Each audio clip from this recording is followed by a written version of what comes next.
All right. And I did it again this week. Hi, everybody. Welcome back to an episode of Big Apple Hockey, because for the first time in a while, we have Mr. John Volkowski back with us. He'll go first over my name. There we goes.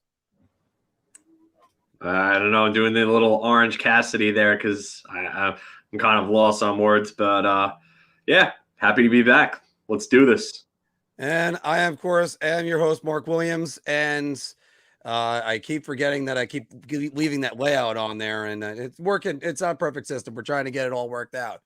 But everybody, thanks everybody for being here. For this is going to be our New York Rangers season preview, our predictions, and even after we talk some Rangers, we're going to go over the NHL awards. We got today for the New York Rangers, tomorrow for the New York Islanders. Get Anthony's picks on the NHL awards, Filk's picks tonight. Maybe I'll make two set of picks, so that way I can't be wrong. How about that one, Phil? That would be actually a great decision. Ooh, look at you covering. No. We're gonna stick to your guns. Stick to your guns. So many times in my life I've been wrong. I might as well at least stick to your guns. Awesome band and Diamond. Awesome album for anyone who is a fan of hardcore metalcore. Check them out. Nice. All right. So there we go. And by the way, if you happen to notice, Phil and I are wearing our Big Apple Hockey trucker hats. We have a limited supply still available. You can check, click the eBay link below. And a matter of fact, if you order one, I'll throw in a Big Apple Hockey sticker because we just got those in this week. So there's a lot for us to do. And by the way, of course, football season is upon us, and so is betting season. Go to click the link below to go to our Bet Us account, and you get a 125% bonus. Phil, hockey season 1 week away from a New York Rangers official game, and we're going to be going over the New York Rangers season. Last year, Rod Gilbert days away. Rod Gilbert days away. Yes, it is. It's a shame we lost Rod last summer when I think you were doing your what if segment when he passed. Yeah. And then Henrik Lundqvist retiring in the same week. How about that? But the New York Rangers last season, losing to Tampa in 6 games in the Eastern Conference Finals, Phil.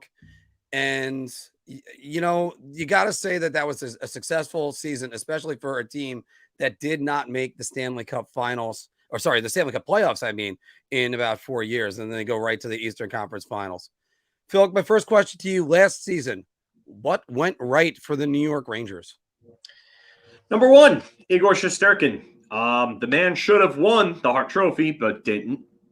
As Canadian media bias and Austin Matthews scoring 60 goals was gonna take that away from Igor Shesterkin, but Igor Shesterkin should have won the Hart, and he was every bit as dominant of a goaltender we've seen since peak Dominik Hasek in 97 and 98. And I said that throughout the season. Unfortunately, the MVP didn't come to fruition, but he won the Vezina, and he decidingly won the Vezina. And I got to emphasize that word. I'm still back in preseason mode here because I'm fumbling over words over here. But he was robbed, as Mike says here, absolutely robbed. So definitely a big season for him. Mika Zibanejad, number 2, took another step towards becoming a number 1, like a legitimate number 1 franchise center.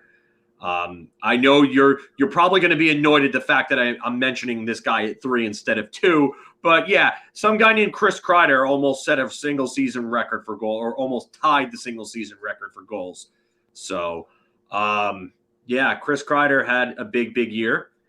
And no, actually, David, 3 other goalies got first place votes: Vasilevsky, Sorokin, and UC Saros, I don't think was the other goalie. I would have to go look it up again, but because I was just looking at it earlier on today, funny enough, because someone was asking about it. But it was Vasilevsky, Sorokin, and Markstrom? No. Markstrom didn't even get it. It was someone else. I can't remember who now. Now you got me needing to look up for that. Now I've got to look it up myself because it doesn't make sense to me that 3 other first place votes came from this Vezina voting when Igor Shesterkin was that dominant. I would also say that we saw the emergence of Keandre Miller in the second half of the season. So that was big. So that was really good to have that happen, because earlier on, if you remember me on the first half of the season with him, I was really, really hard on him. And at one point, I thought that they should have probably just sent him down for a few games to get his confidence back, because it looked like he wasn't really playing with confidence. But it was Frederick Anderson. Sorry, Frederick Anderson was the other one. I knew I wasn't hallucinating. Yeah, I just had to roll my eyes at the thought of Freddie Anderson being that third guy. Why? On Carolina? And not only that, but the guys that were in front of him. It's Homer votes. It's Homer votes. I would love to see who gave Sorokin that vote, because it's probably an Islanders writer. So, but yeah. So, I mean, Keandre Miller coming out, Artemi Panarin having a career high in points, even though you can kind of say his play was a little sporadic and not as good as he was in 2020. He had another. He had an explosion the final 2 months of the season. Yeah, he did. And you're right. And it wasn't just Andrew Kopp showing up. Andrew Kopp then facilitated the rest of it. But Artemi Panarin, and that was another guy. If you watch these, the final buzzer with John Filkowski, that there was a lot of problems with Panarin, and then like he would get a point or maybe even 2 points, but he'd be like he appear and disappear in games. In March and April, he was noticeable. He was absolutely noticeable. He was their best forward, I would say, down the stretch. I would say Kreider and Zibanejad were probably a close 2 if you want to put them at 2A, 2B. But Artemi Panarin was definitely their best player down the stretch. And Frankie Vetrano was really good for them. He had, 7 goals, I think, post-deadline. So, I mean, he was one of the best deadline acquisitions across the league in terms of production. But, yeah, I mean, the big guys were the big guys. Adam Fox had an amazing first half, questionable second half coming back from the injury. We'll see, hopefully, those mental lapses and some of those sluggish plays, they don't happen again this year. And, we're going to – obviously, it's Miller is a big thing, and then Zach Jones. And then the real one that I would love to talk about in a little bit of depth here would be Braden Schneider and the way that he played. He was phenomenal for them. And that time when Fox was injured and he came up and played on the first pairing with Lindgren, he outshined Lindgren in that very brief stint. So Braden Schneider was really, really good for them. Obviously, now you see why John Davidson and that old regime were so high on him in that draft video where Davidson is like absolutely going nuts over the fact that they were able to make the trade to go up for Schneider. So, and at the time, see, this is sometimes why you got to trust in your executives, but yeah.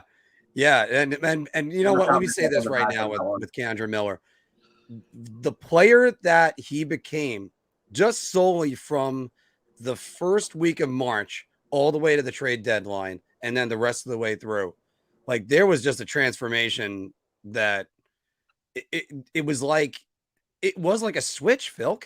Like he was a completely different player, but pre-trade deadline. Yeah, I mean, I noticed that like I said March was really when I started noticing his play like elevate consistently.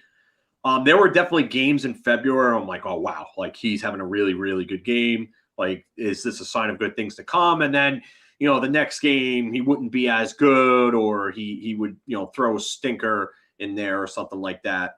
And then March was just every time I saw him, every shift was just like, wow, like this kid is noticeable. He's doing things that, like when you start to get it. All right. So the analogy I made on Twitter was that Keandre Miller is like when Neo finally starts to believe that he's the one in the Matrix and he fights the first Agent Smith for the first time. That was what Keandre Miller was like towards the end of that season. Yeah, and I even use that analogy for the game 1 victory against the Lightning when the Rangers had it.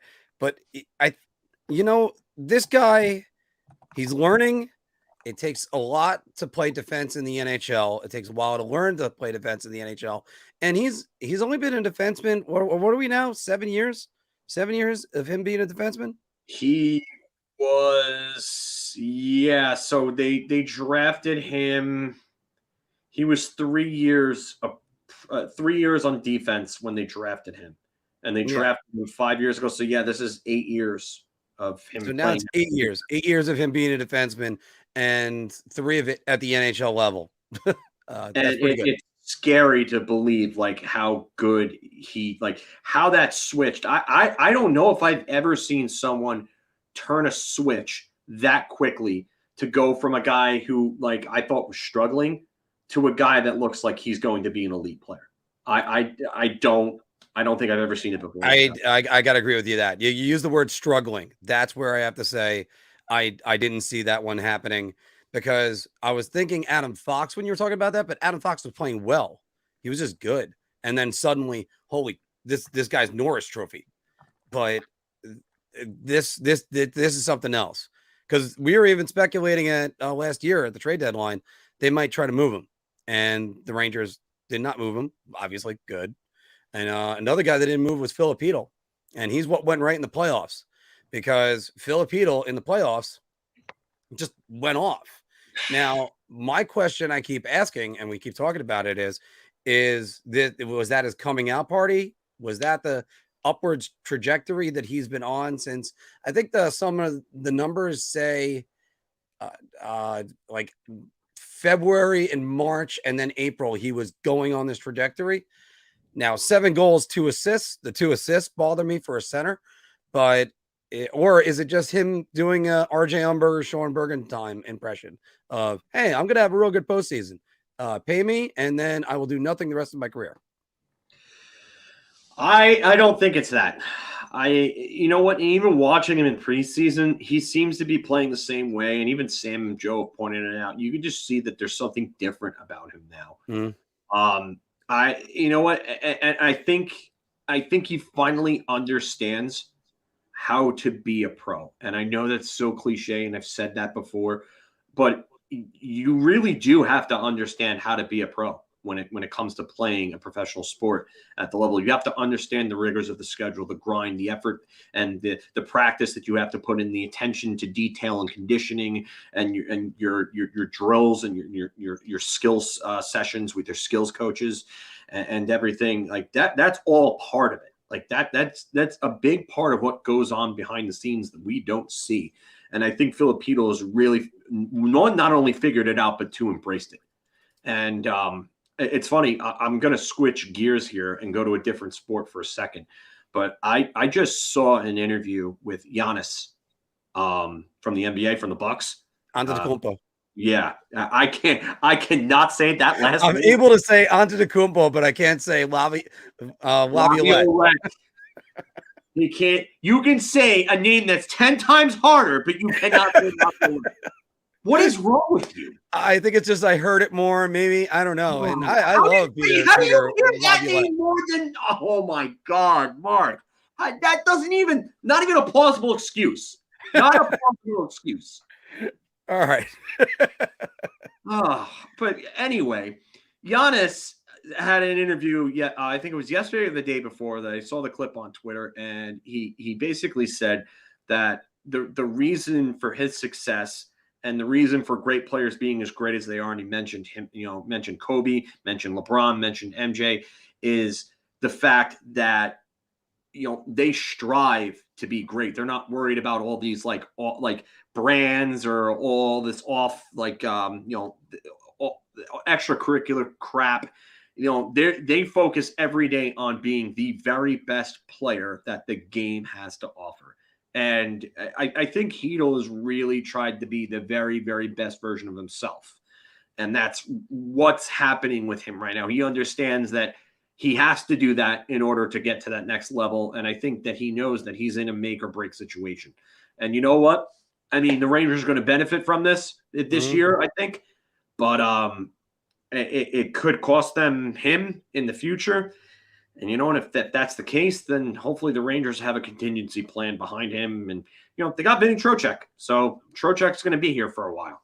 Yes. And even the night he signed that contract, when the NFC terms came out, and I saw that.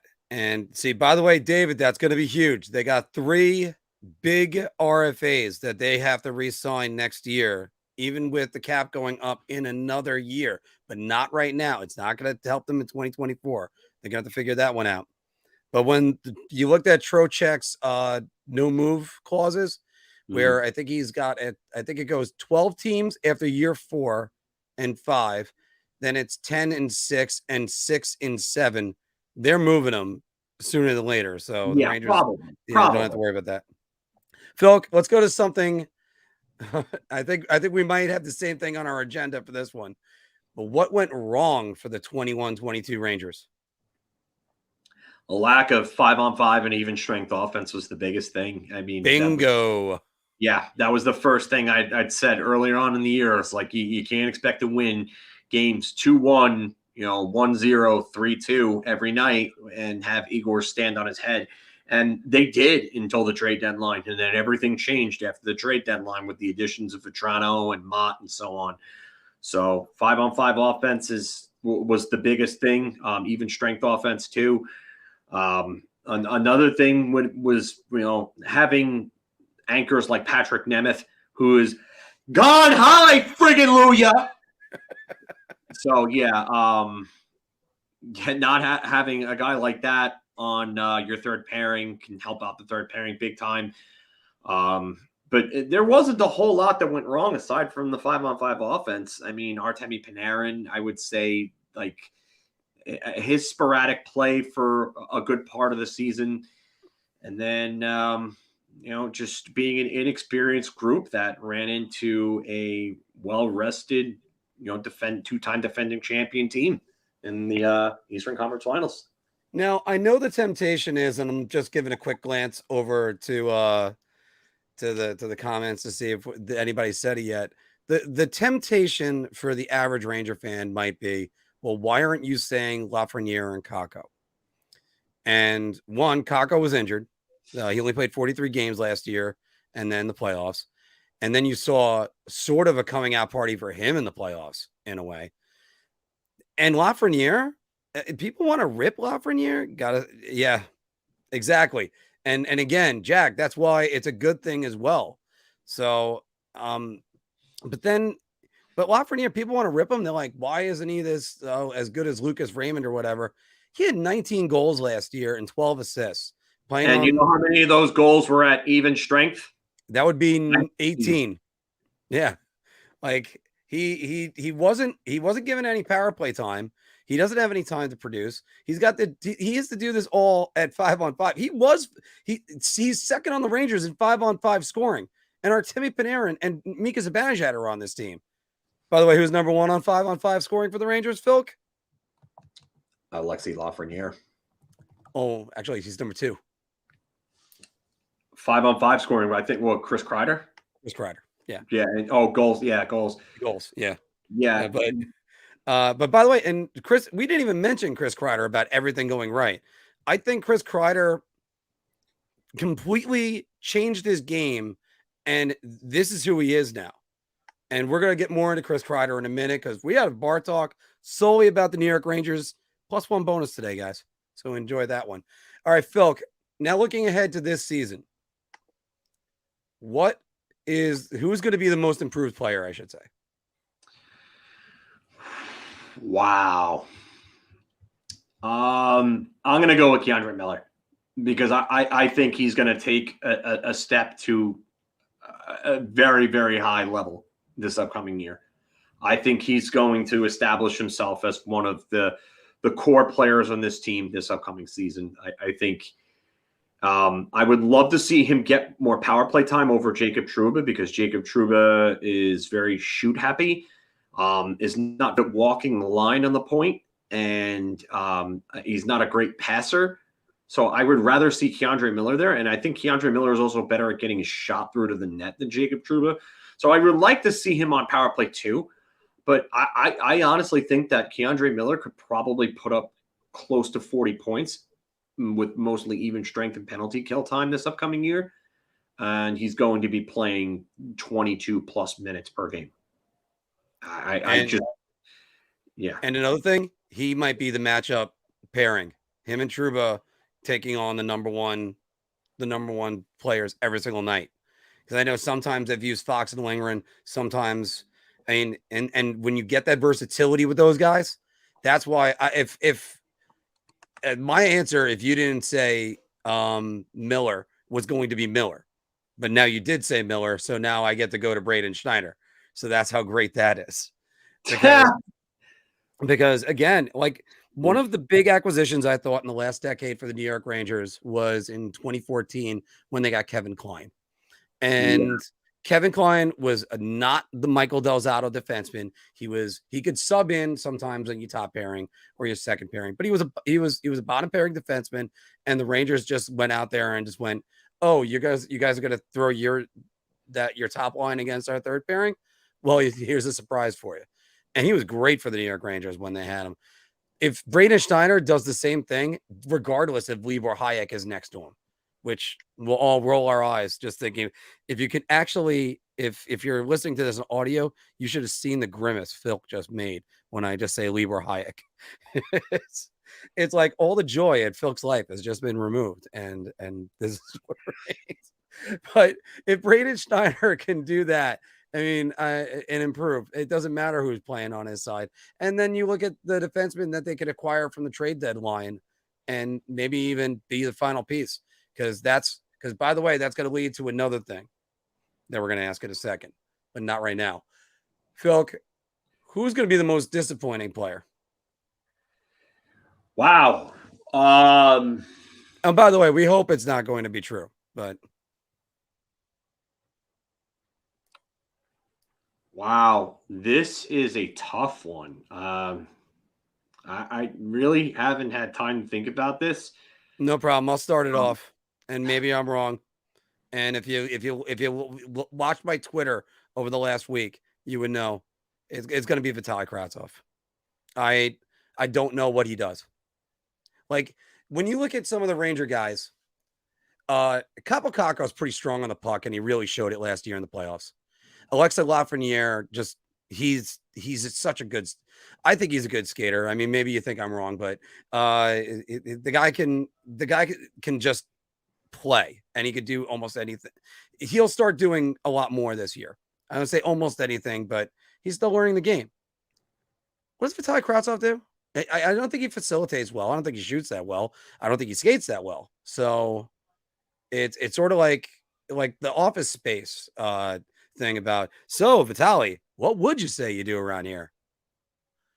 And I think it's going to be about, I honestly think he's definitely breaking with the team. We know this. And very easily when the game speeds up, who knows, maybe he'll pick up his speed too. But I also keep looking at him and going, Sammy Blais is going to end up on that right wing, or Colin Blackwell, let's say, for instance. But no, I'm joking about Colin Blackwell. Obviously, he's not here. But I mean, like stuff like that, where you're like, that's who ends up playing with Artemi Panarin, guys like that. And it's put up or shut up for Vitaly Kravtsov. Yeah, it really is a make or break for him. I'd have to agree with Clash Royale 101 here. It's his last chance. I mean, if he does nothing this season, he's probably gone. I think he says does nothing in October, he's probably gone. I don't know about that. I think they're going to give him time. They have a lot invested. They're not going to just go because the other option with him is to waive him. I mean, and if they waive him, they're going to lose him. So they're not going to just do that for nothing. I think there's a decent chance he's traded by the deadline though, because they're going to probably look for an improvement somewhere, and they might try to go get a veteran. Maybe he goes to Chicago in a deal for Patrick Kane. More about that later. But I would say my most disappointing player, I think might end up being Vinny Trocheck. Really? Yeah, because there's a lot of pressure for him to assimilate with Artemi Panarin and to have that chemistry. And I hope I'm wrong about this, but I mean, I just think that a lot of fans are going to expect anywhere from 60 to 75 points from Vinny Trocheck, and then great two-way play. And I hope he hits that, because that $5.625 million that he got becomes an absolute steal of an AAV for the next 5 seasons. But I could possibly see it where, that first year is a little bit of an adjustment for him to get that chemistry down with Artemi Panarin, and then maybe next year is a really good year for him. So, well, by the way, more on that as well in a moment. Keep going.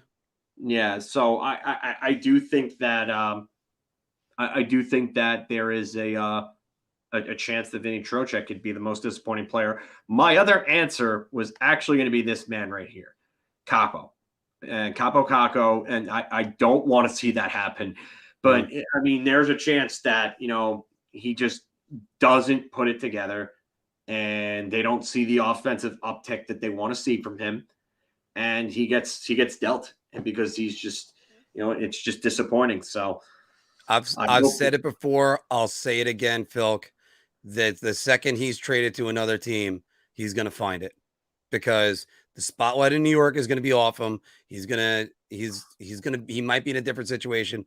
I look at him as being like a Todd Bertuzzi situation, where he just goes somewhere else and explodes. And then it's, why didn't you do that here? Well, maybe it's because you didn't play him. That's for one thing. Because when he's given a chance, he plays. He's all right. That I don't know. That's just my opinion on that. That is just one guy's opinion. But Phil, what current position battle kind of concerns you? Right wing. Right wing is the biggest battle that I see. I mean, it just seems like they don't have a definite answer for anything right now at right wing, except for maybe Vitaly Kravtsov, because they want to put him with Artemi Panarin, and they want Panarin to help guide him, which I love. I think that's awesome. I think Panarin's comments and Kravtsov's comments in the offseason have said or have been really, really good. They've said everything right this offseason. So now it's time to go walk the walk on the ice there. But yeah, I would say right wing, maybe the 6th defenseman spot, because you don't want Libor Hayek in there. You want Zach Jones taking that spot. Please, for the love of God, Zach Jones, beat him out and send him to the sun. I mean, I got to hope the same thing on Zach Jones actually making that. I really wanted to see Matthew Robinson get a better shot, but they already sent him down to Hartford. No. Yeah, Phil, it's the right wing. It's got to be the right wing. And I just ripped on Vitaly Kravtsov, and it can Lafreniere transfer over to the right wing and be better?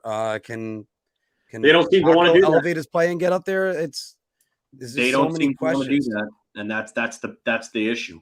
And they don't want to take that chance. They clearly like him better on the left side, and if that's the case, then that becomes a long-term issue. So I have to ask this one, and you know what? I actually had the positive one first, but I'm going to go to the negative one. So just to give people a chance to think about it. So flash forward to April. The New York Rangers season went wrong when Igor Shesterkin gets hurt.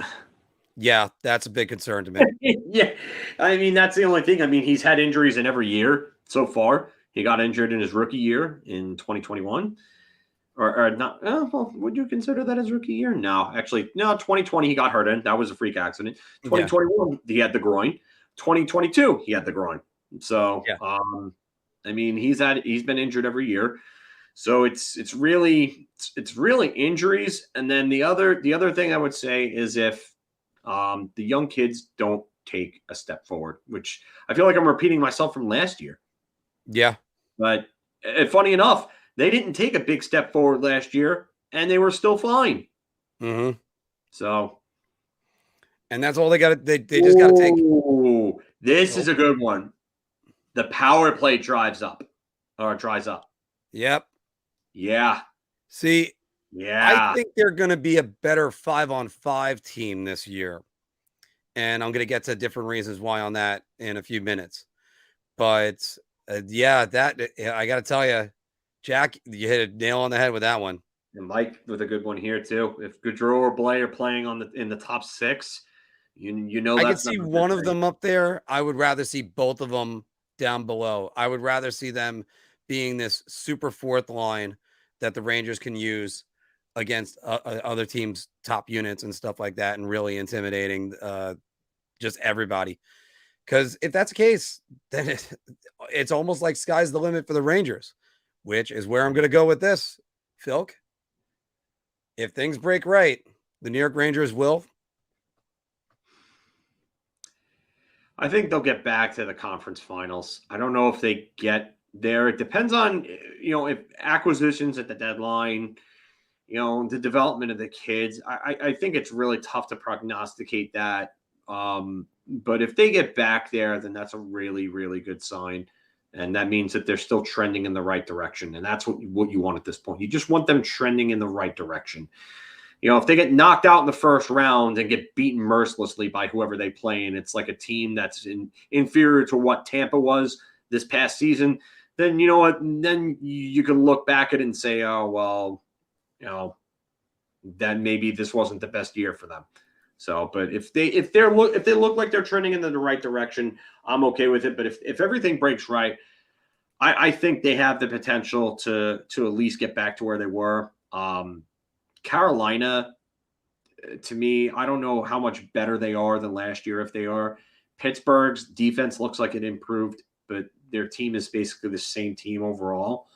And I don't know who else really took steps forward in the East. So the Rangers, I mean, if very, very, very best case scenario, they could get to the Stanley Cup Finals if everything goes right. Everything would have to go right down to like the smallest details. So I think especially if they actually take the reins off of Lafreniere, you might see something like that. Yeah, Phil, my sky's the limit is the Stanley Cup or the Stanley Cup Finals. They're on the short list of teams that could possibly win.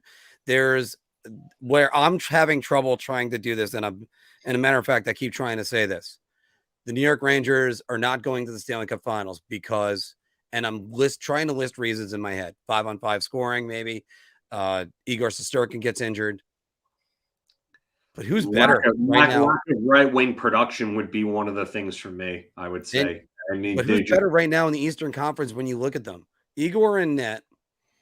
That scoring on that top power play unit, especially. I understand power plays. You can't get too in love with power plays because, after all, the first team with the number 1 ranked power play to win the cup, I believe, was the '94 Rangers. And I mean, even with the power plays that were back, I don't know if they ranked them back when they did. Well, Boston, no, well, they did. They've ranked them for a while, but Boston won the cup in 2011, and they were just atrocious on the power dreadful. play. They were like 22nd. I think they were one of the worst. They went how many games in the playoffs without scoring a power play goal?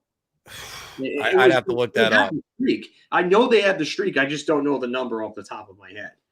Yeah. Which, by the way, the other night I was quizzing John Solomon on who won the Stanley Cup during his lifetime. One of these days I'll have to do that for you. So, or possibly even in Q&A tonight. So, Phil, with all that being said, time to make the predictions.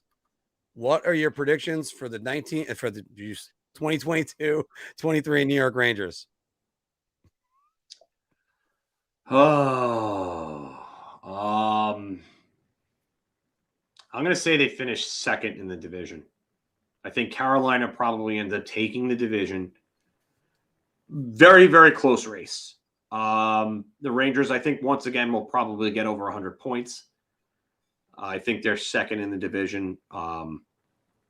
But I just think it's going to be a very, very close race with Carolina. Carolina is going to barely edge them out, I think, for the division. I think they end up getting back to the Final Four. I think they find a way. I'm going to say the Rangers do not win the Metro, even though the Max Pacioretty injury should affect Carolina greatly this year. And they also got 37-year-old Brent Burns. Brent Burns is a great defenseman, but we all know about that age 37. Just everything goes. Yeah, it's where the line of demarcation just stops and everybody starts shooting downhill. Although tell that to Joe Pavelski, he still doesn't want to listen to anybody about that. No, Pavelski, those rare ones, Yager, Pavelski, Brendan Moore. Yeah, so I'm going to say that in the playoffs, it depends on who their matchup is.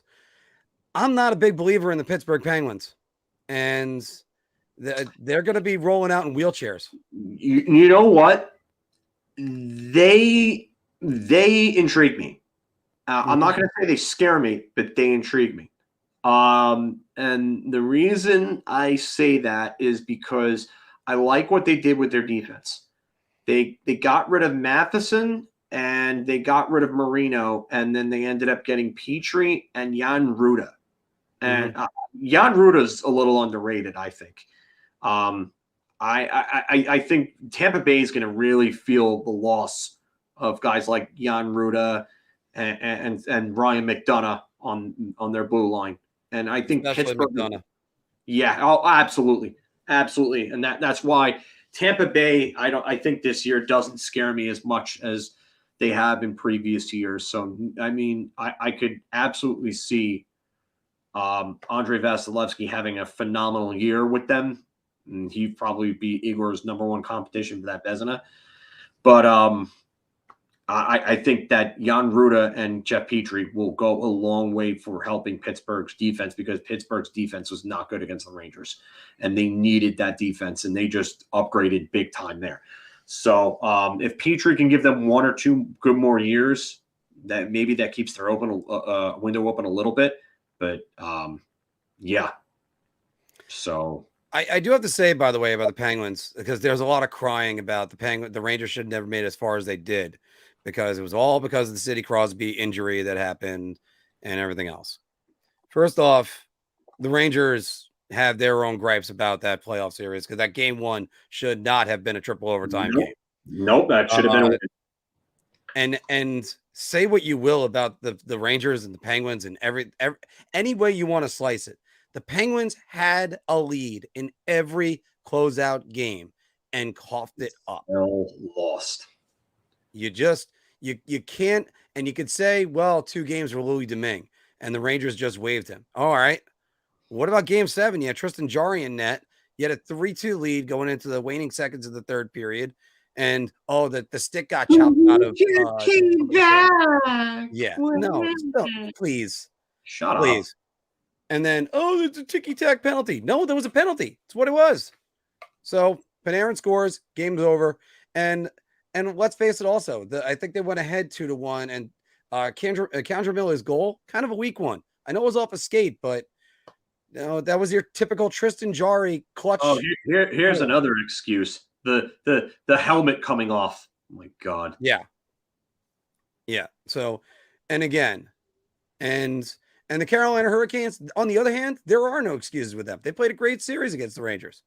The Rangers just came to play in game 7, and Carolina was just not ready for it. So, all right. But what are your yeah, I never gave what my prediction is. Yeah, the Rangers going to Stanley Cup Finals, everybody. There you go. To get ready, because we're going to be covering that in the after bar talk when we start talking about some league-wide stuff. And actually, I even thought about a couple questions I have to ask Filk when we go league-wide about that in a minute. So anyway, what are your thoughts on the New York Rangers season? What are the deficiencies in the team that you see? Who's going to surprise everybody in a good way? Throw it all down in the comments below, because we still got more Rangers talk to go to. And there's going to be a lot of happy Islander fans tomorrow when they have to when they get to see this. But just all Islanders tomorrow. But here we go, guys. Let's do some bar talk. Shot. This is the easiest I've ever to answer. I'm gonna say beer. I can't even begin to describe. I'm actually going to go crazy. I'm going to buy everybody around on this one. Welcome back, everybody, to Big Apple Hockey Bar Talk, where we are gauging our confidence on NHL topics based on our choice of drink. And today, it's only New York Rangers topics, except there is one bonus one. So stay tuned for that one. Play along down in the comments. Are you buying around? Are you just so you having a beer? Or, I just need a shot. This is terrible. So once again, guys, Big Apple Hockey Trucker hats are in. Red and white are both available. They're on the eBay link below. Still got about 7 of the blues and I think 7 of the whites. So click it on in. Like I said, I'll throw in a sticker in there too. But Filk, we were talking about him in the first segment, and that is a guy you say potentially could be disappointing. Vinny Trocheck should not be Artemi Panarin's center. I'm gonna have to say shot to this, but yeah, I don't. Yeah, but I'm gonna buy a round of shots on this one actually. Because listen, I know what I said about Trocheck and how it could be disappointing, but you know what? Chemistry is not something that develops overnight. And some guys in certain situations, like Anthony and I, when we first played together, like years and years ago, we're going back like almost 18 years. You know, Anthony and I clicked right away for some weird reason. But you know, that's just playing like beer league level hockey. You know, these are guys playing at the NHL level. They're, you know, again, it's completely different. So you got to give him time. We got to be patient with Trocheck, but he should absolutely be our Artemi Panarin center, provided that something happens where they just can't figure it out or get along. I don't know, but I'm shot on this easy. By the way, who was the passer and who was the scorer? I ended up being the passer, and Anthony was always more of the shooter. Anthony always liked to shoot. So, yeah. So Anthony, actually, funny enough, kind of going off topic, but there was a game that we were playing in a playoff game against one of the refs that refed where we played. He was playing on one of his teams, and the guy threw an absolute shit fit on the bench because Anthony had scored like 6 goals against them in this game. And back then, Anthony wore the tinted Ovechkin visor, the mirror one. So all you hear from the bench is somebody stop Ovechkin. And me and Anthony are just cracking up, laughing on the bench at this. And it's pretty friggin' funny to think about. But yeah. Anthony I was mean, it's also, by the way, that's how you find like the biggest dick on the ice. He's wearing the tinted visor. Yeah, usually that's someone who gets ran at. Phil, I've been beating this drum all summer long. I'm buying around on this. The reason why is I think Trocheck's game, especially if he's more of a defensive player than Ryan Strome ever was. Yes, we were talking about him before. This is his stat line right here. It's this was a late edition, so I don't have all the stats right here. That's why I got to say it out loud. 21 goals, 30 assists, 51 points, plus 21 last year with the Carolina Hurricanes. I think the New York Rangers benefit if they split them up and throw, let's say, Hedl over with Panarin, because Panarin will do all the dirty work for the center, and then just Hedl has to find open space and put it in. Now, I think this is where Vitaly Kravtsov benefits if Hedl's there, because then he's able to be another passer to get him the open shot. And then that's probably where the best game is. If it ends up being Vinny Trocheck, that's where I see a guy like Sammy Blais jumping up to the second line. And we all don't want that. Yeah. So, yeah, because again, as excited I was that Sammy Blais was potentially coming back in Game 6, when I heard Kakko got scratched, I said, uh-oh. To a guy who was an all-star last season, and we saw him in Vegas, Filk. Chris Kreider will score 40 goals again this season. I want to say beer because I could see it happening. I don't see 50 again, but I can see 40 because he's just the best net front presence in the league, hands down. And if he just continues to consistently go to the net, I think he's just going to get 40, just because of the fact that he's just going to be at the right places at the right time at even strength and the power play to bang in those garbage goals.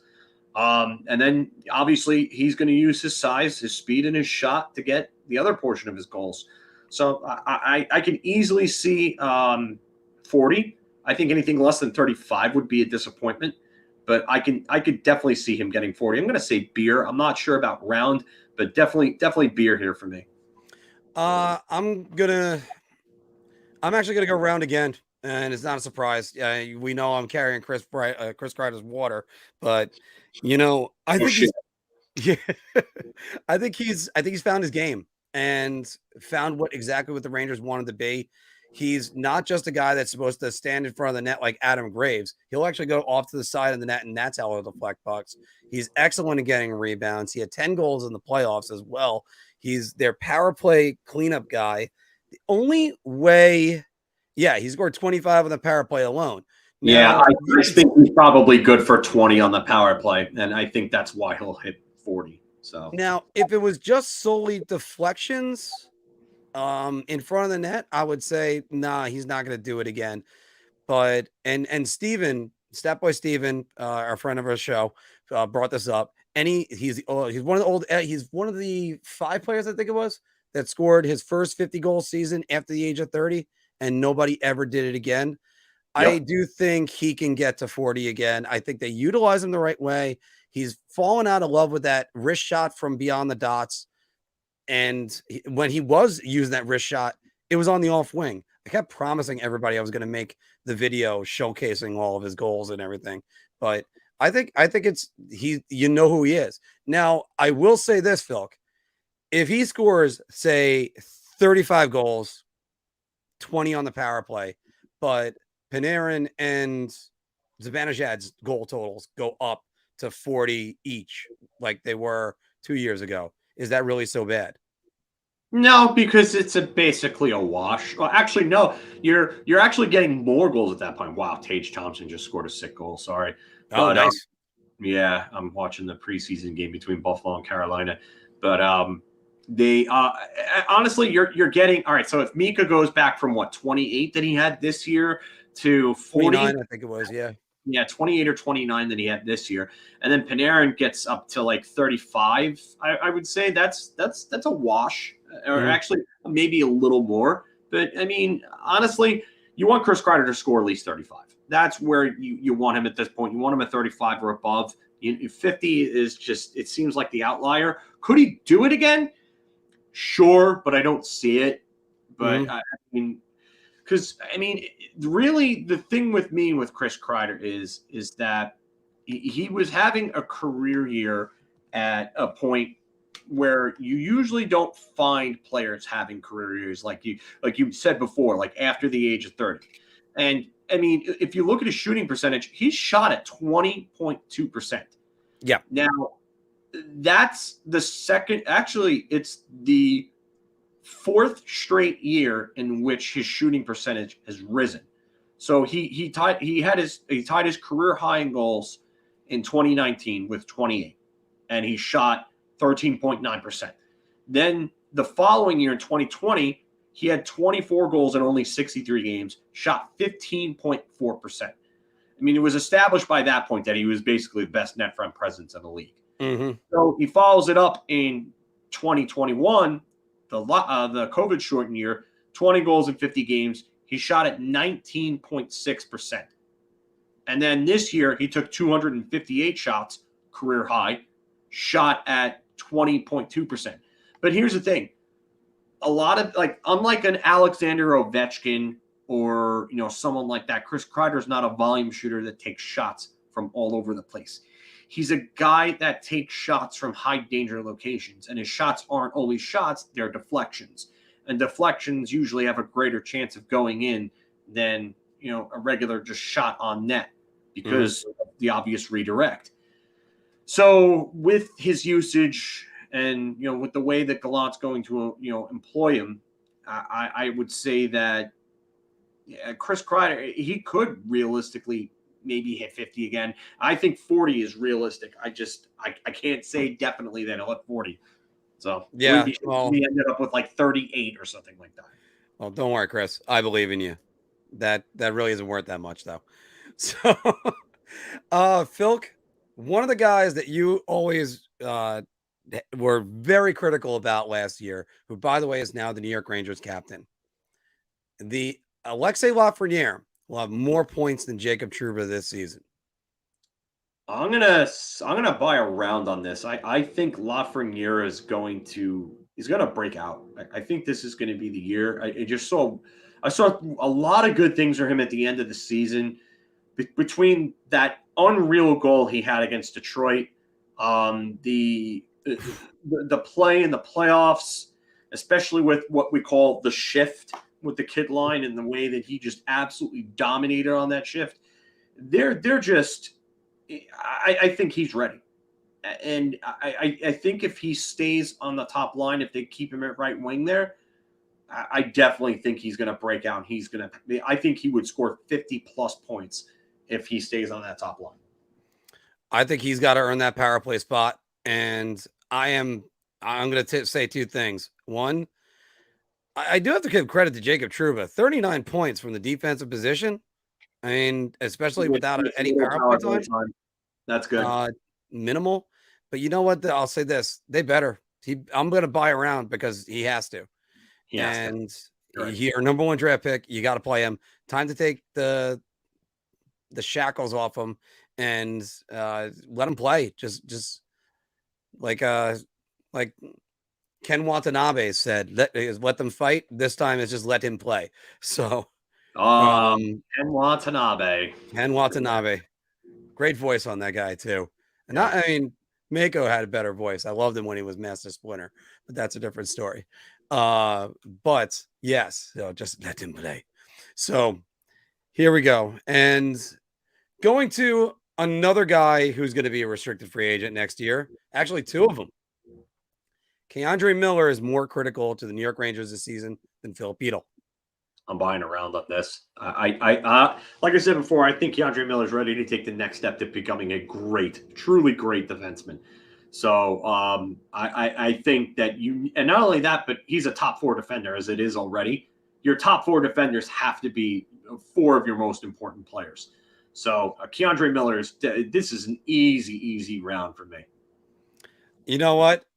I got to go right there with you. It's an easy round. I am buying everybody right now because with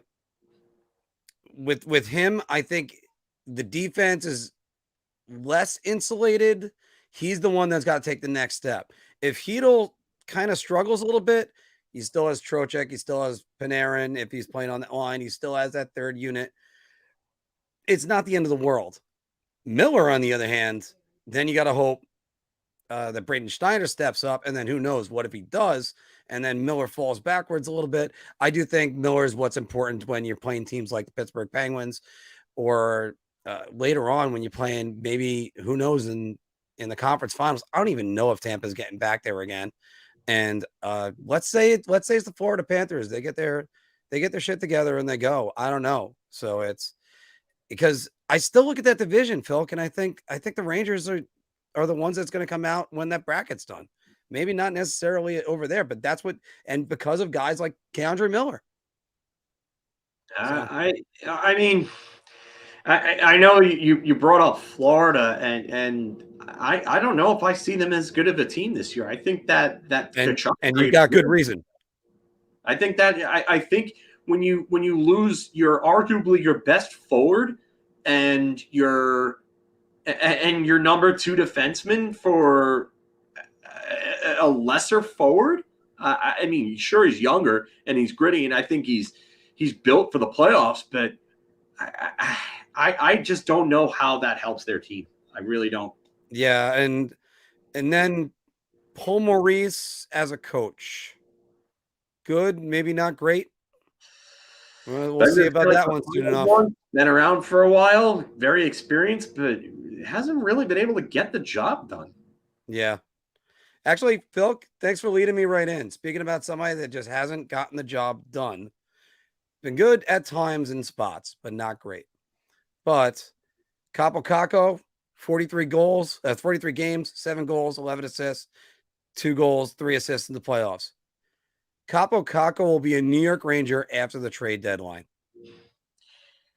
I'm gonna say Beer just because I mean it is possible that they trade him if he doesn't produce. I'm hoping that he absolutely breaks out and just blows the doors off. But I mean, from what I've seen in the preseason so far, I like it, but I'm not over the moon about it. You know, he looks good, but you know what? I expected him to come in with a purpose, and I just haven't seen that as of yet. So I think that's a good point, Phil. He does. I haven't seen that fire with him either. But then again, I do like the other things that I'm seeing. When I was playing in juniors and I wasn't getting much playing time for a little bit, I used to ask my coach. I'm like, Coach Fitzhenry, can I at least learn the PK because I'll get some ice time? And sure enough, he actually put me on the penalty killing for like about 10 games. But it's something that if you're not getting ice time, go to your coach, figure out how to get ice time. Kako's playing the penalty kill right now in the preseason, and him and Lafreniere. Lafreniere had a short-handed goal against the Devils. You know what? That's how you stay on the ice. You just figure out a different role for yourself. I talked about it a couple years ago with the New York Mets, Dominic Smith, who said, "I'll go play left field," and then he did, and then he was successful. It's just you can't just sit there and pout on the bench. You have to get out there and get your coach's attention. And sometimes the best way to do that is to just be a different role. If he's not getting any power play time, which he may or may not, then it's time for you to say, I'll take the penalty kill, I'll do this, I'll go out in this situation. Just that's how you get their eyes. And maybe Gallant changes him around because Gallant's sort of like a forward whisperer because he did it with William Karlsson, he did it with Chris Kreider. So I gotta go beer as well. Because I think Kakko really, the Rangers really need him to. Because here's the other thing, Filk. At year's end, Patrick Kane is going to be a UFA. The New York Rangers will acquire Patrick Kane at the trade deadline. Okay, everybody, get your comments in. I'm going to say beer. I definitely think this is possible. I mean, prorated at the deadline. I think they'll have the space to do it, and then they'll have the assets to do it. And I think with Jim Dolan, still not taking his hands fully off this team, I think there's going to be a want, especially after they got so close last year. They're going to want to do it, and I think they're going to find a way. I can absolutely see it happening, but again, it depends on the price. And like if this man right here says it ends up being, I don't think I think they balk at that. I don't think they're giving up a Brendan Hoffman to go get Patrick Kane. I think he's going to be a key part of what they need to be able to do in the next few years with having entry level talents come up and give production on entry level deals. So I get nervous about it if, say, for instance, a Rangers rival is it just tries to get there and like they're on the cusp. Let's say it's the New York Islanders, because I'm trying to think of a team. The Columbus can't do it. Pittsburgh doesn't have the cap space. Maybe the Washington Capitals. That's an off chance, but I don't know what their assets are. So that leaves us I don't with think they have a great farm system, Washington. They really I don't see a lot of assets there that they can move to get somebody like Kane. So that leaves us with, say, for instance, New York Islanders. Let's say they're in playoff positioning. Do the Rangers end up raising their price just to keep them away from the Islanders? And I would say go ahead, have them, because look, the Rangers are going to need guys like Lafreniere, Kakko, Ottman, because they have a lot of money they're paying out the next, 7 years. So it's they still got to get to 2024 before they can think about moving Chris Kreider or Jacob Trouba. Yeah. And it's just, it is a lot to ask. And I know it's saying, oh, you get Patrick Kane, who cares? I don't know. I don't know what I don't know what they're going to have to, as I hit my mic as usual.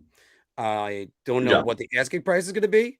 I don't know what the effect in the locker room is going to be, because let's say Alexei Lafreniere is performing well, but not good enough at a Stanley Cup level. Does getting Patrick Kane knock him back a little bit? Does that mean you have to send out a Kakko? It's going to take. People were speculating. It's like, oh, we'll send Kravtsov and 2 first rounders this year. That's not the answer either, because the Rangers are going to need to make sure that cupboard is restocked. So there you go with that. Filk, I kept on guaranteeing everybody just one topic was not about the New York Rangers. And here it is, everybody. introduced this weekend was Bowie by the Seattle Kraken. So the Seattle mascot is awful, Filk. How many shots can I possibly buy at once? I mean, rounds. How many rounds can I actually buy? I'm sorry. God. Oh, you know what? I'll just click on a few of them for you. I mean, there's one. There's two. What is that thing? They went with a troll, I guess. I guess that's what it is.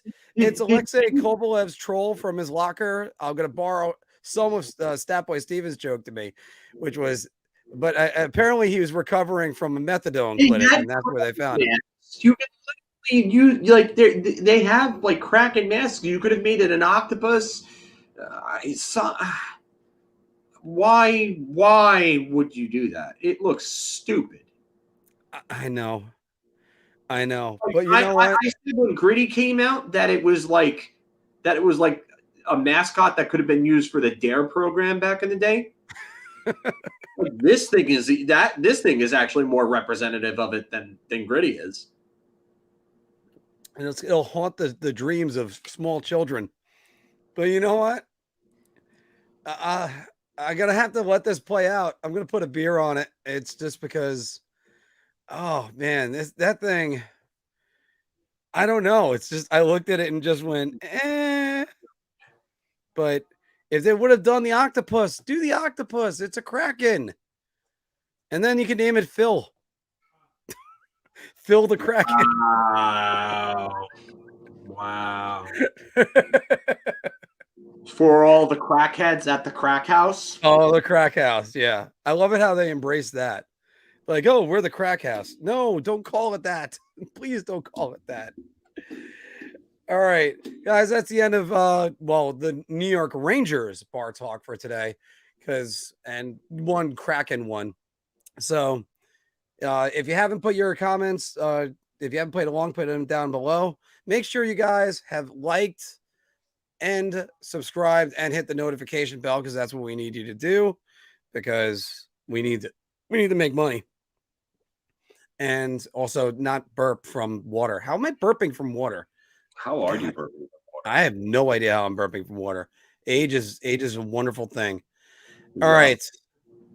Filk, we got to go look around the NHL right now. And I've been promising that I have it over here. But actually, Filk, let me also let me do this first. We're going to do a little bit of an NHL 22-23 season preview. I'll get Filk's takes tonight, Anthony's takes tomorrow. But, and then I'll have this as a separate video for everybody so you can see all of our takes by Sunday. Filk, who do you think is going to win the Calder Trophy this year?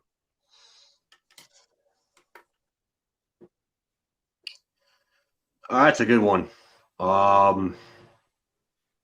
Honestly, I'm gonna go kind of out of maybe not necessarily out of left field here, but Owen Power in Buffalo. All right.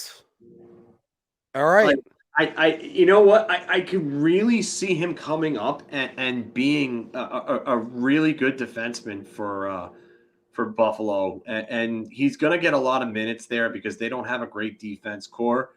I mean, you got like guys like Dahlin around him that are talented, but I could just see him being a big time contributor for that team and playing well and not having a whole lot of pressure or spotlight on him, and just him going out and doing his thing. And at his size, his skill, and his skating has definitely improved since his draft year. So I could definitely see him being something good. The guy that I'm going with is Mason McTavish. And a lot of the times when I look at stuff like this, it's are they going to get the playing time and do they have the pressure on them? I think he's going to get the playing time.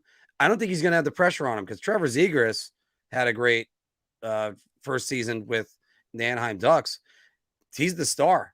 I mean, after all, it's like they were doing the What if hockey players had NFL style intros and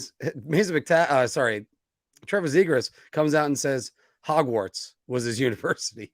So he's quite a personality, and I think everybody's going to be focused on Trevor Zegras more so than Mason McTavish and Filk. We talked about it about a month ago, but on our group chat, but that SWAT down that he had at the World Juniors. Wow. Yeah, he's just something else, man. That I could absolutely see him winning it, and he's got NHL size already, and he's a good skater. He has an NHL level shot already, which is like a big thing. You got to be a real good shooter as a forward. He's got a dynamite shot. So it's funny. I watched like a big like a big compilation of his goals in junior this year between the teams he played for, and especially in the playoffs with Hamilton, and just my God, man, he can absolutely shoot the lights out. And I like the hands. I like the size. I like the skill, the athleticism, the intensity to his game. He plays a big, heavy game. I just think he's ready. Between him and Power, I just think that they're going to have very smooth transitions into the NHL. And you already saw last year a little bit when he played that he maybe could have stuck last year. So McTavish. So that's a real good pick on your end. I think many people are probably taking that pick, and rightfully so. But I'm just going to go off the board and say Power. I don't think he's that far off the board. I think he's going to be. They're gonna throw him in there, and he's going to be paired with Dahlin. I think that's a good pick. There's a lot of good rookies this year. Matty Beniers is going to be in there. Shane Wright. The goalie that was in for it. I think he can. He's going to get time in Seattle. You're talking about someone who's going to get the time.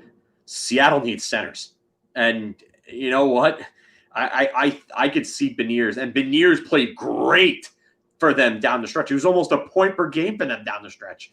So I really think Matty Beniers is going to pick right up where he left off, and he's going to have a great year. And the Olympics. Don't forget about that. And he played at the Olympics. There was same thing with Mason McTavish. And I'm trying to remember who was one guy that we didn't mention, William Eklund. A lot of people are very high on him. Eklund is that's a solid pick too. I mean, he's dynamic, great skater, great hands.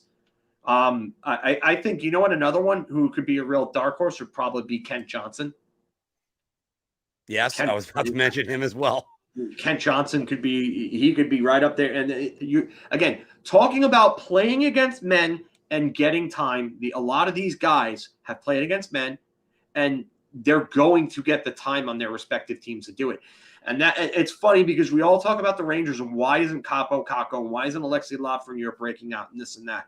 Because the Rangers haven't put their players in an optimal position to break out and given them the time and the chances. Like someone like Lucas Raymond last year. Lucas Raymond, top 6 minutes, power play minutes. And look at what he did. Yes, exactly. So there you go. You have to put these kids in positions to win and succeed. And the Rangers haven't really done that with their players, but I can see the guys that we've mentioned being in those positions to go ahead and break out. I was going a little bit crazy because I had to go to my fantasy team that I drafted the other night. I still have one more after draft, but Logan Thompson is another possibility. If he's good, he's got to be good. I mean, the 9-14 save percentage at the end of last year, that was good. The goals against was not, and the timely goals against was not. By the way, if I could, I'll probably screenshot this and show it to you and Anthony. I got a lot of scoring. I don't have a lot of goaltending. And it's good to have Kirill Kaprizov be a 10th round keeper. I'll tell you that. You know who I honestly think that doesn't get a lot of recognition that I think could end up. I don't know. You know what? I don't know if he's going to be able to play the amount of games that's needed to be it unless the goaltender in front of him gets hurt. But Lucas Dostal and Anaheim. Okay. I would watch him this season. He was really good in the 4 games that he played for Anaheim this year, and he's really their goaltender of the future. He's one of the best prospect goaltenders out there right now. But I would say Lucas Dostal is somebody that I would keep an eye out, but I just don't think that as a backup he'll get enough games unless Gibson gets hurt. So, Big Daddy, by the way, don't worry, we're going to get to that. And if you haven't watched the video on the most underpaid players in the league, your question inspired that. So thank you. Let's get back to the question right here. Who will win the Norris Trophy, Filk? Ooh.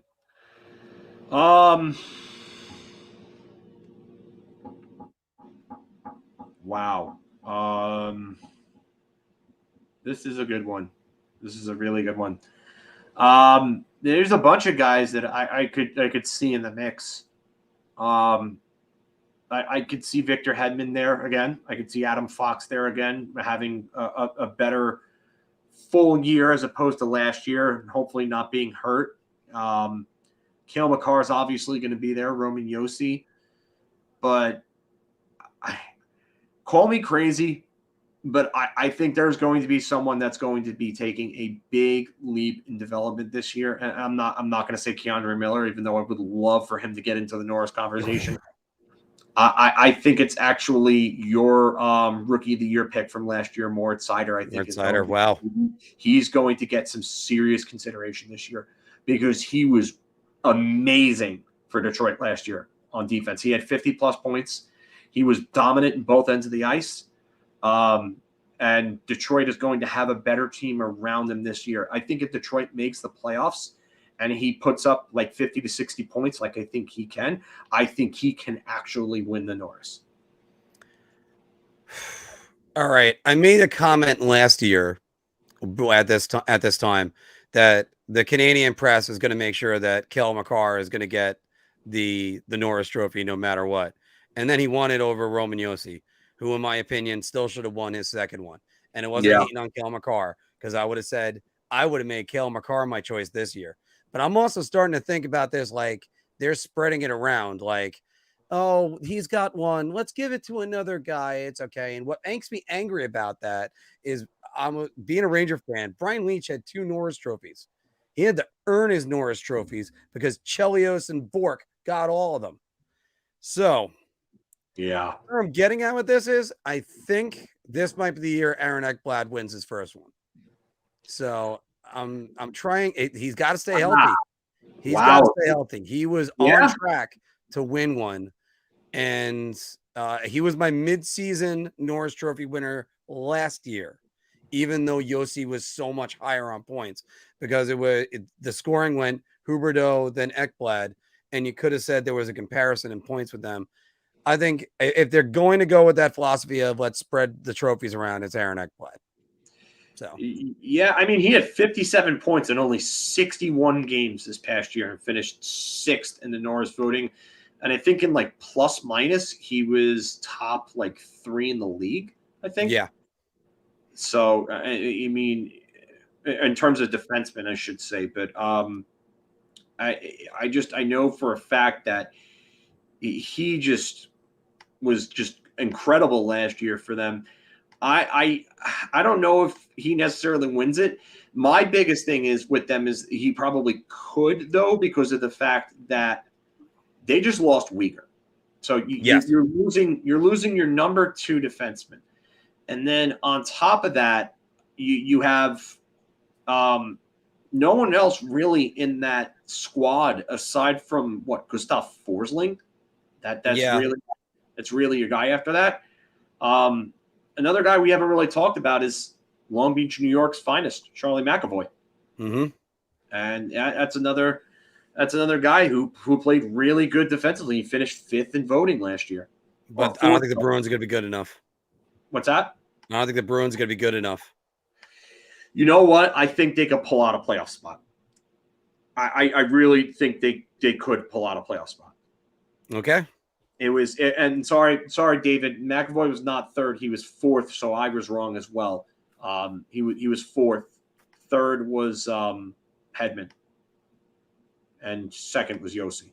So Okay, yeah. And what was like Fox fifth?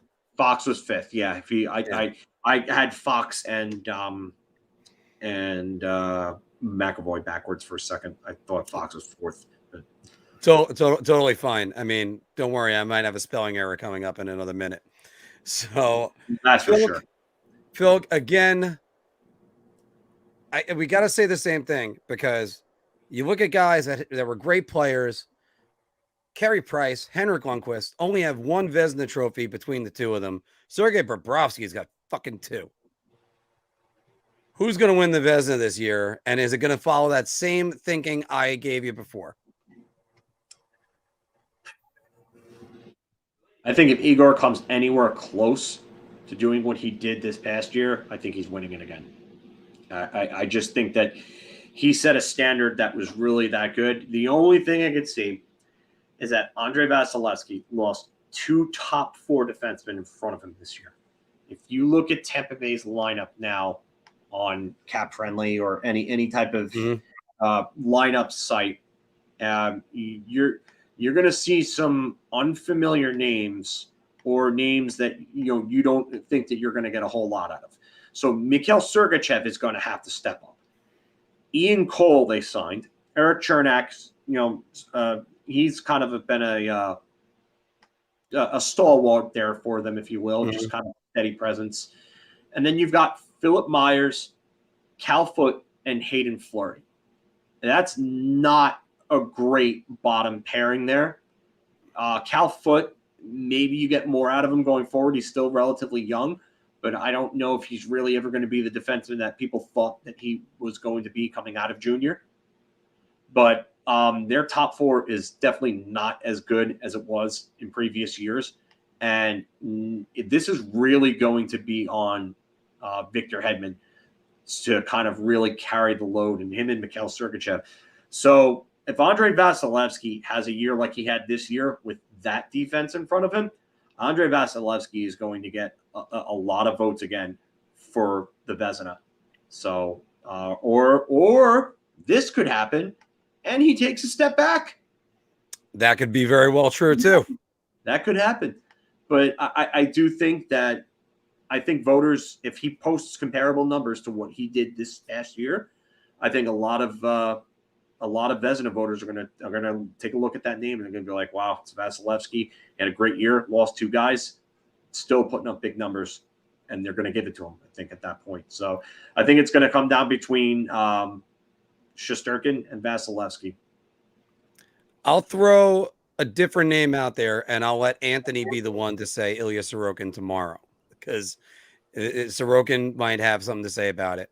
But I'm looking at a defense that just acquired a very good defensive defenseman, and I think that UC Saros is going to be in that mix. I knew you were going there.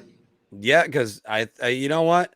He was the only other guy that I even put in the neighborhood of Shesterkin at his peak last year.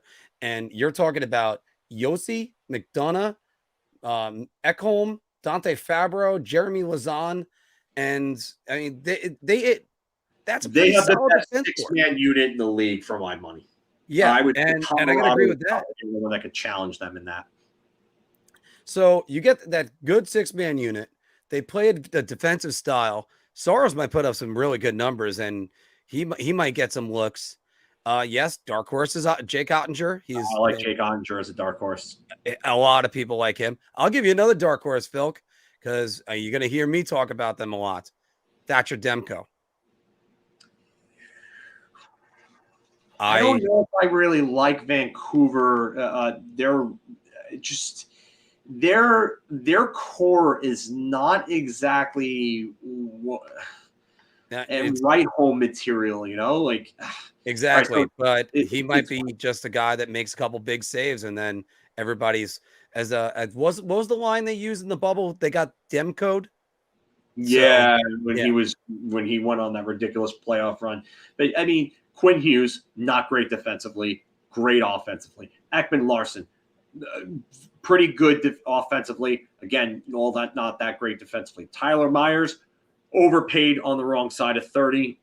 Meh, kind of a mid defenseman at this point. Tucker Pullman, okay. Don't mind him. I wouldn't want him as a top 4, but he's a top 4 for them. Then you have Travis Dermott and Luke Shen. And that's really not a great unit of 6. So, by the way, it's funny that we mentioned Tyler Myers and Owen Power within the 20 minutes of each other.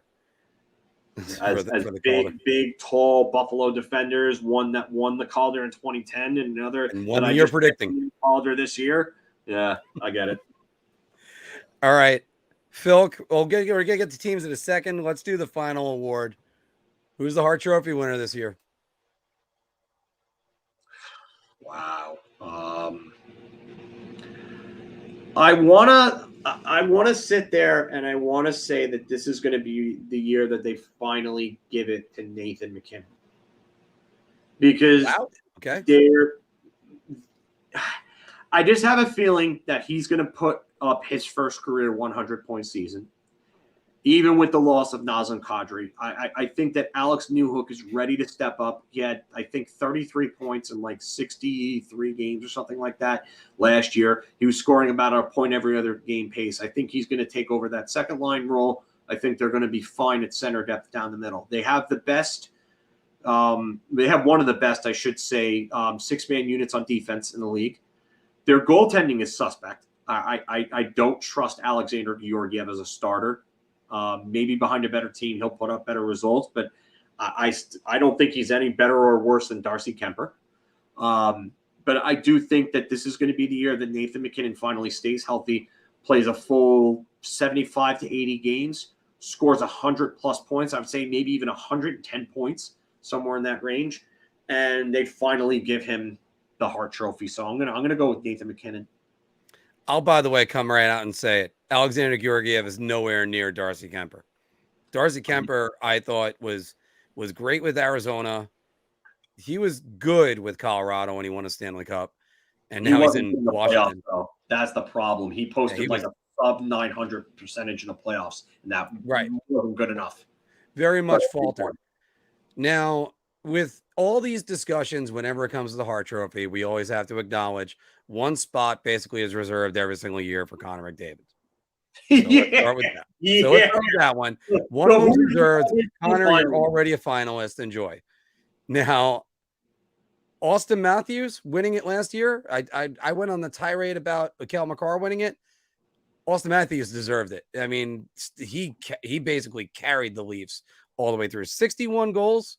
Yeah, that's amazing. So I am going off the board on this one, though, Filk, because I got a guy that I think if he's good and his team is good, he's going to be the primary reason, and that's going to be Kirill Kaprizov. And I think he's your Hart Trophy winner this year. Now, it's because everybody's going to look up and they're going to be like, wow, this guy's got 100 points or 105 points. Who's the next closest person? Oh, it's Matt Zuccarello with 70. So, I mean, I think he's going to get more production because I think Marco Rossi is going to end up going into the top line spot in between him and Zook as opposed to Ryan Hartman. That's one reason why I did not draft Ryan Hartman in fantasy. Keep that in mind. And it's just, I think this is the year you really see Kaprizov really explode. That's just me. Yeah. The one thing that I worry about with that team is the fact that they just lost Kevin Fiala. Yeah. I don't like that loss, especially when he was having a point per game year. What I will say is I do like the idea of Marco Rossi. They don't have him listed on Cap Friendly right now as a on the actual roster itself, but he can definitely make the team. I would say the other thing that actually helps them is the fact that even though they're losing Fiala, Matthew Boldy was really good for them last year. Really, really good. And he looks every bit ready to take the next step. So they may not lose much when it comes to offense with Boldy coming and basically taking a spot. And man, that kid, he looks good too right now. I do have to address David's comment right here because it's a guy that I've been critical about a lot, but Also, you were talking about Georgiev. Georgiev will be a 1A like he was under Quinn, plays 3 games, takes a break. So I think Georgie will be okay. Colorado. Yeah. I got to say this. No, I don't think so. Alexander Georgiev is what he is. I think he was coached well by Benoit Allaire, had a really good first full season with the Rangers. I mean, if you want to call it this, it was 21-22. Is that his first full season? Or was it 2020, 2019, 19-20? I mean, I'm sorry. Yeah. Yeah. So that was with Benoit Allaire coaching him up, and his save percentage has gone down. His goals against has gone up. It's those are 2 numbers that are not good. It's trending the other way. Sort of like for me, the way to just change that name around, Mackenzie Blackwood. I mean, same thing. You know, it's funny. I see this comment right here, and I always go back to Connor McDavid, and because Connor McDavid, in his 7 seasons that he's played so far, has only finished outside of the finals in the Hart voting twice. he in his rookie year in 2016, and he only played 45 games and had 48 points. And then in 2020, when he missed 6 games and still had 97 points. He had 97 points in 64 games. I think this could be the year where Connor McDavid has like some 140 point type year, and maybe he ends up winning the Hart again, because this would be the first time somebody has scored 140 points or more than 130 points, I should say, since Mario Lemieux and Jaromir Jagr in 1996. So, I mean, McDavid is just head and shoulders above everyone. Only injuries are what knock him out of it, and that's what happened in 2020 when he was injured with his knee, and Leon Draisaitl ended up winning the Hart Trophy. So that's the only time I get him. Let's go to a couple teams first before we make the big one, Filk. Who's your surprise team of 2023? Detroit Red Wings. I definitely think they're going to surprise a lot of people. I think they're going to take a big step. They went and they got guys like David Perron, Andrew Kopp, Ben Sherratt. Ben Sherratt's playing with Moritz Seider in preseason. So I just think that they went and added the right types of pieces that they needed. And I think this team is going to surprise a lot of people. I wouldn't be shocked if they make playoffs. Okay, and I'm going to go with the Vancouver Canucks. I've been singing their praises all along. I thought at the end of last year, they were the most dangerous team outside the playoffs. And Bruce Boudreau coaches. That's what Bruce Boudreau does. And I'm going to go just say again, Bruce, there it is. Because now, are they going to be as good? Hard to tell. JT Miller going to get almost 100 points out of nowhere? Yeah, that's my big 2 concerns for me. Their defensive unit, and then JT Miller scoring 99 points again. I don't see that. I could be wrong, but I mean, and as a center, I think he's a center, not a wing on that team. So that's another one. All right. So your underrated team of 2022-23. Underrated team. This doesn't matter if it's a playoff team, non-playoff doesn't team. matter if it's a playoff team or not. A team that I think ends up because that's just a surprise team. A team that ends up being better than thought. Okay, the team that people are like overlooking right now. Then, yeah, but they're still good. Like I'll tell you, mine's Nashville. I think everybody's overlooking Nashville completely. I think Nashville's going to be real good this year. Right now, I think people are sleeping on Boston, though. I think that they still have the makings of a playoff team. They just brought David Krejci back. I know that he's older, and what does he have left in the tank after not being in the NHL for a year? But I still think they have pieces. And I still think they're capable of making a playoff team. So I think people are definitely sleeping on them. And Filk, lastly, who's going to be your most disappointing team of 22-23? I'm going to say the Dallas Stars. Interesting. They probably would have been my number 2 for surprise, but go ahead. The reason I say that is you lose John Klingberg. Mhm. And now Jason Robertson has such a big year last year. You're going to expect him to get 40 goals again?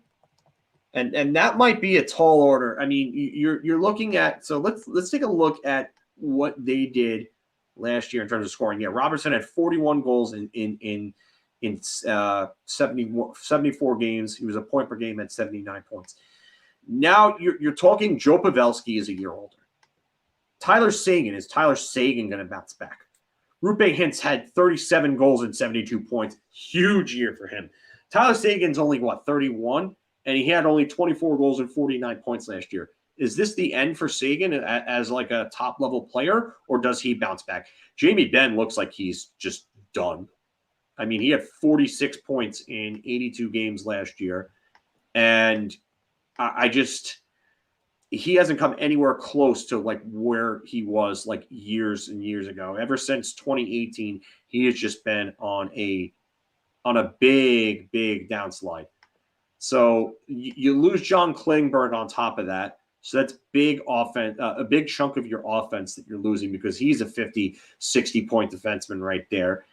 Miro Heiskanen, you're still waiting for him to step up and become that dominant defenseman offensively. Yes. Like he's been like a 30 or so point defenseman. Does he become a 50 point defenseman this year? Ryan Suter, 37. He's going to be 38, I think, pretty soon. Let's see. So he'll be 38 in January. So again, we talked about 37, that drop off year, right? Mm-hmm. This could be that year for Suter. Colin Miller's nothing special offensively. He had that 140 point year in Vegas. Yanni Hakanpää, okay, I like him. The key with their offense coming from their defense is really Thomas Harley. Does Thomas Harley step up and have a big offensive year for them? 30, maybe 40 points, somewhere in that range. And then, you have Jake Ottinger. And I don't know if this defense is really good enough. And Pavelski is so much of a wild card for me at this point at 38 going on 39. Like that's a lot to ask. Actually, he won't be 39 until next July, so you don't have to worry about that. But he's 38 years old. And that's a lot to ask. Does Denis Gurianov finally really, really, really break out? Does Joel Kiviranta take the next step offensively and become more of a middle six player? There's a lot of questions for me in Dallas, and I don't know if they have the answers or the ability to answer them internally. Now, there's one name you didn't mention, and it's one I've always been critical on in the past because I get on him for year 3 and 4 when he's coaching a team. But Pete DeBoer in years 1 and 2 is usually a great job. So that's where I think you might be right. And also I have the leeway to also be right as well, because then all those questions you have, and then he somehow works magic and gets it. But he improves the team quickly and he falls out of favor just as fast. So, well, yeah, he doesn't. You're right. You've been right about DeBoer. He just has not had the shelf life. It's a lot of the same concerns about, that people have had about Gallant. Like DeBoer, 29-20, he gets fired by Las Vegas. He gets fired by San Jose. Yeah. Las Vegas picks him up midway through the season, and then after year 3, he's out. Yeah. So I mean, he makes John Tortorella look like Scotty Bowman as far as longevity goes. Yeah, I mean, he hasn't had 3 full years in any of his stops, except San Jose. Yeah, I think he got the 4 with San Jose. He had 4.5 with San Jose. He got fired halfway through the 5th one. But everywhere else, Florida, 3 years, done. New Jersey, 3 and technically 3.5 years, done. He didn't really complete the 4th year. The only place he completed the 4th year was San Jose.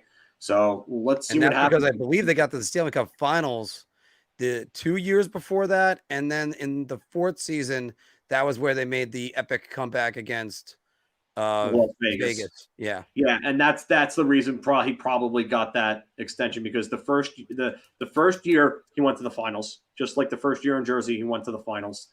And then 2018 was the disappointing year. 2019 was the comeback on Vegas, and that definitely gave him that life next year, because I think if they would have lost that series in Game 7, he would have been fired right after that game. All right, Filk, to the big question. Who will be in the Stanley Cup Finals and who wins the Cup? Wow. Oh. In the West, I got to say Colorado. I don't see anybody that's improved. The one team that I could see really giving Colorado hell and possibly beating them is Calgary. I think Calgary did so much to improve their team in the offseason. And I honestly, you know what? Screw it. I'm going with Calgary. I'm going to say they take down Colorado. And you want to know why? Because they're built to win playoff games. You get rid of a smaller, more perimeter player in someone like Johnny Gaudreau. And I'm not saying Johnny Gaudreau is just one of those guys that like he's not. I don't see him as a winner.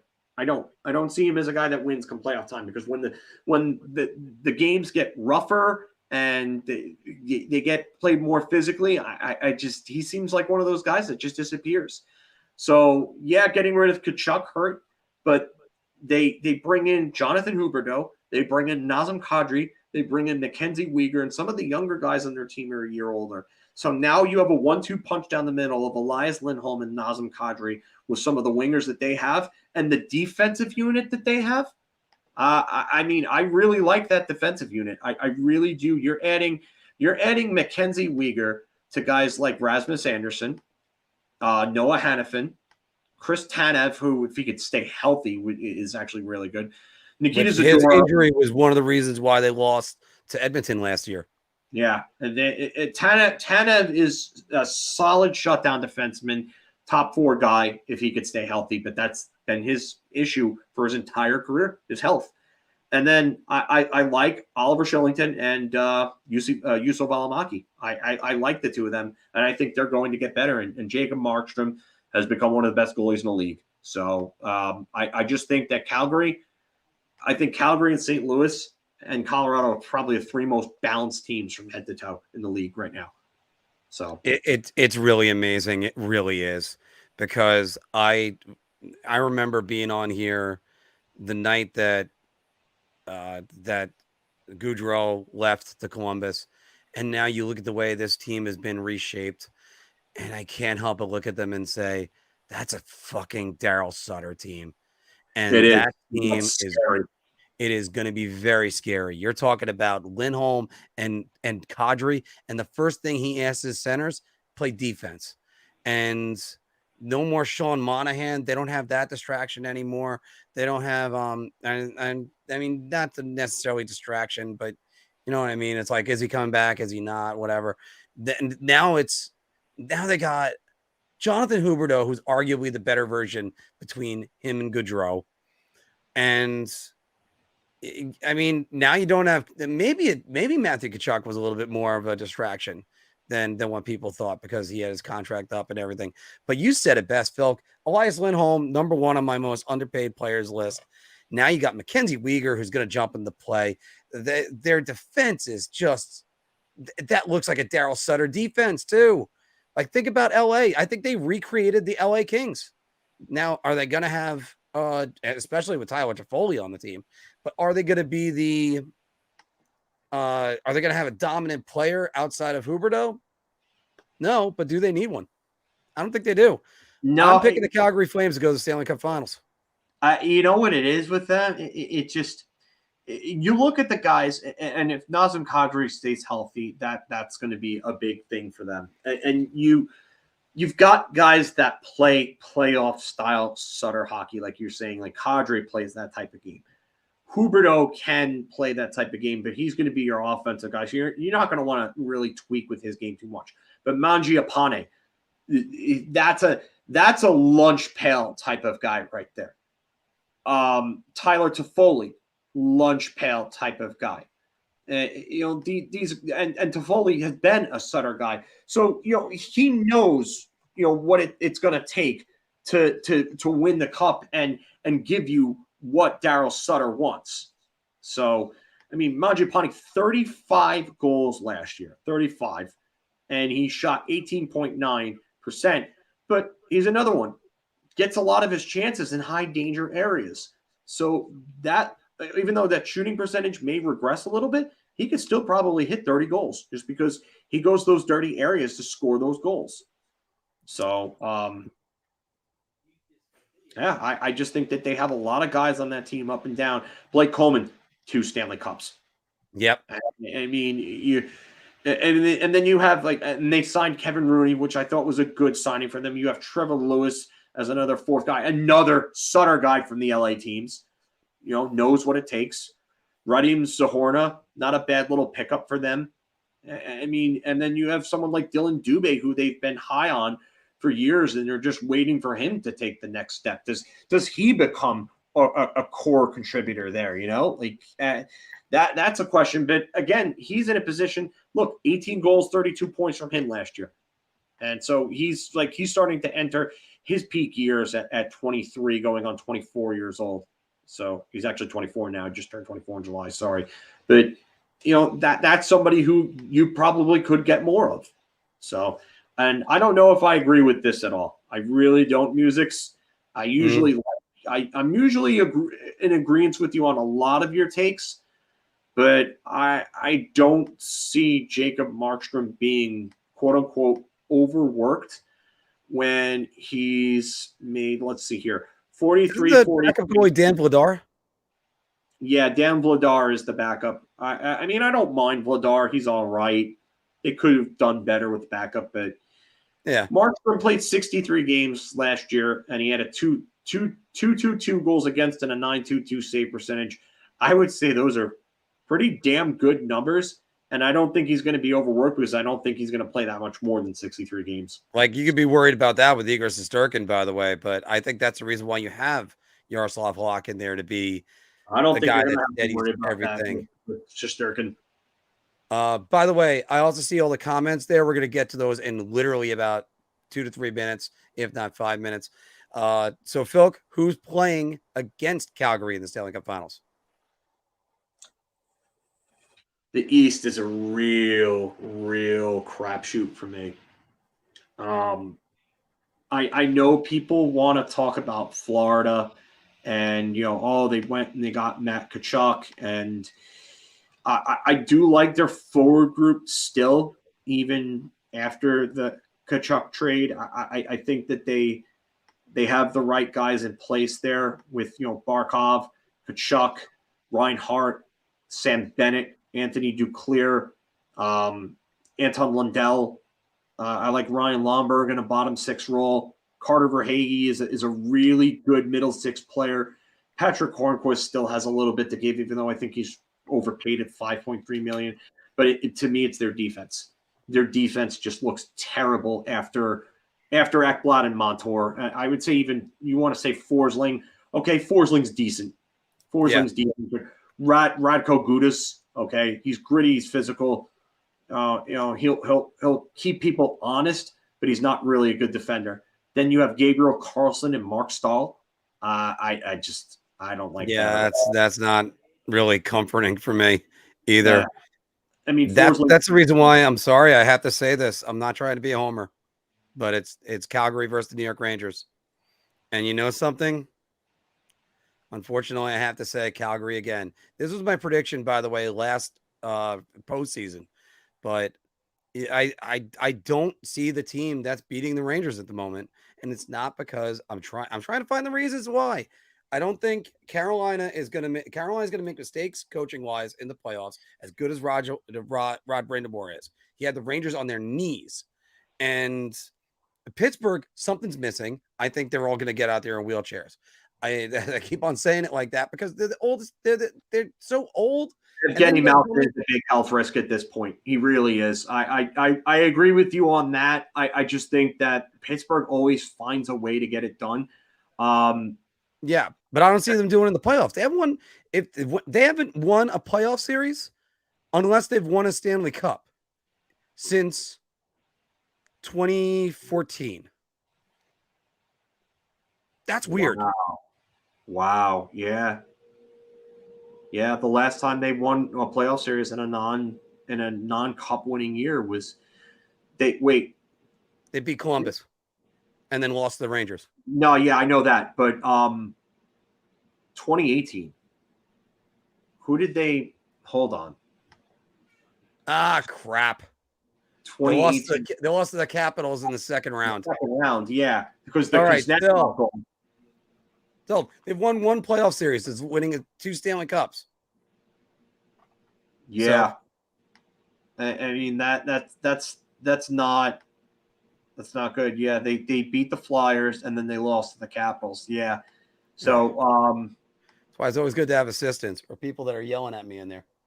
No, I had to go look that one up because I was about to say because I knew that they lost to the Capitals, but I couldn't remember if that was the first round or the second round. And I was about to say I thought I remember that being the second round because Washington went on to face Tampa Bay and then Washington beat Tampa Bay because we all had to root for Tampa Bay to get that first round pick.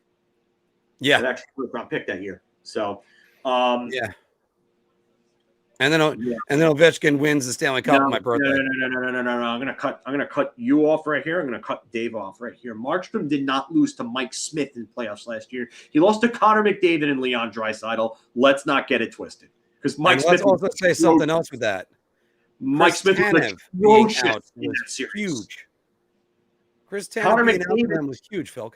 Connor McDavid is the last player in I don't even know how many years to score 30 points in a postseason and not make the Stanley Cup Finals. That's ridiculous. That's so ridiculous. People don't. All right. So when people tell me that I'm I'm obsessed with McDavid, whatever, like you're all over McDavid, whatever. People don't realize what type of trajectory this guy is having right now. He's well over a point per game in his playoff career. Yes, both goalies were terrible in that series. That's fine. But Jacob Markstrom didn't lose to Mike Smith. He lost to Connor McDavid and Leon Draisaitl. Leon Draisaitl almost Steve Yzerman them to the Stanley Cup Finals.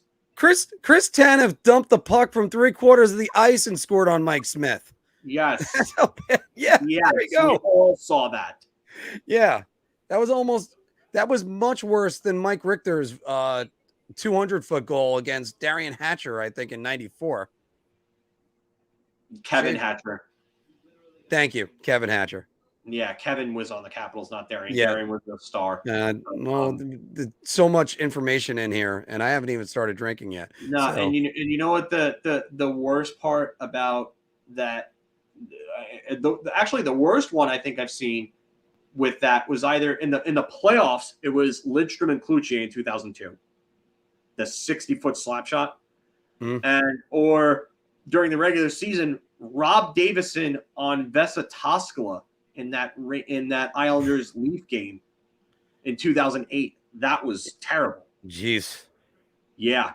All right. Those. Yeah. And again, we know pucks can have weird bounces. It happened to Henrik Lundqvist. I know this, but I mean that one he just shot on that. I think it went in clean. So game 2 of the 2013-14 NHL season, Ryan McDonough and Jonathan Quick. Remember that one? Yes. Bounced off the boards. He actually stuck out the stick. It hit off and went through the 5-hole and in. Yep. Yeah. So Filk, who's your Stanley Cup winner? I haven't even picked a team out of the East because I'm just. Oh, that's right. All right, go ahead. What's your team out of the East? And I just said before that I don't think the Rangers will get back to the Stanley Cup Finals, and you're trying to convince me to make a homer pick here. Well, again, I'm trying to find the team they're playing against. I'm not seeing it.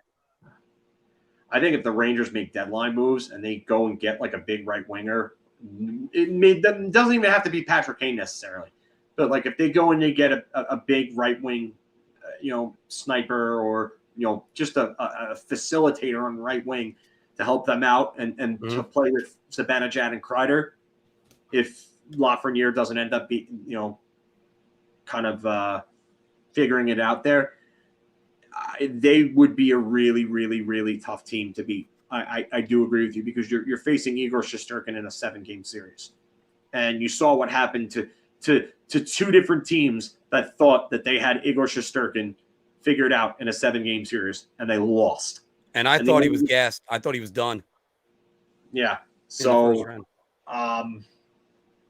because also let me throw this number out of you because I think it's going to get better for them this year. 29 times last year, they allowed 1 goal less. Yeah, that is a number that could actually get better. I mean, without garbage like Nemeth in the lineup, yeah, that could get better. And they hemorrhaged shots early in the year. Yeah, I agree with Dave here. Carolina, their goaltending is not good. I think their overall defense might have improved with losing somebody like Tony DeAngelo and replacing him with Brent Burns. And I'm not even saying Brent Burns is a great defenseman. I just think Tony DeAngelo is so bad defensively that Brent Burns is a massive upgrade just in the addition by subtraction department. Yeah.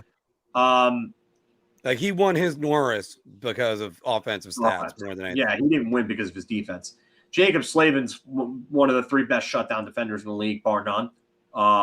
Maybe even the best. Brady Shea is Brady Shea. I mean, you can just kind of laugh at him, whatever. Brett Pesce is pretty good, legitimate top 4 defenseman.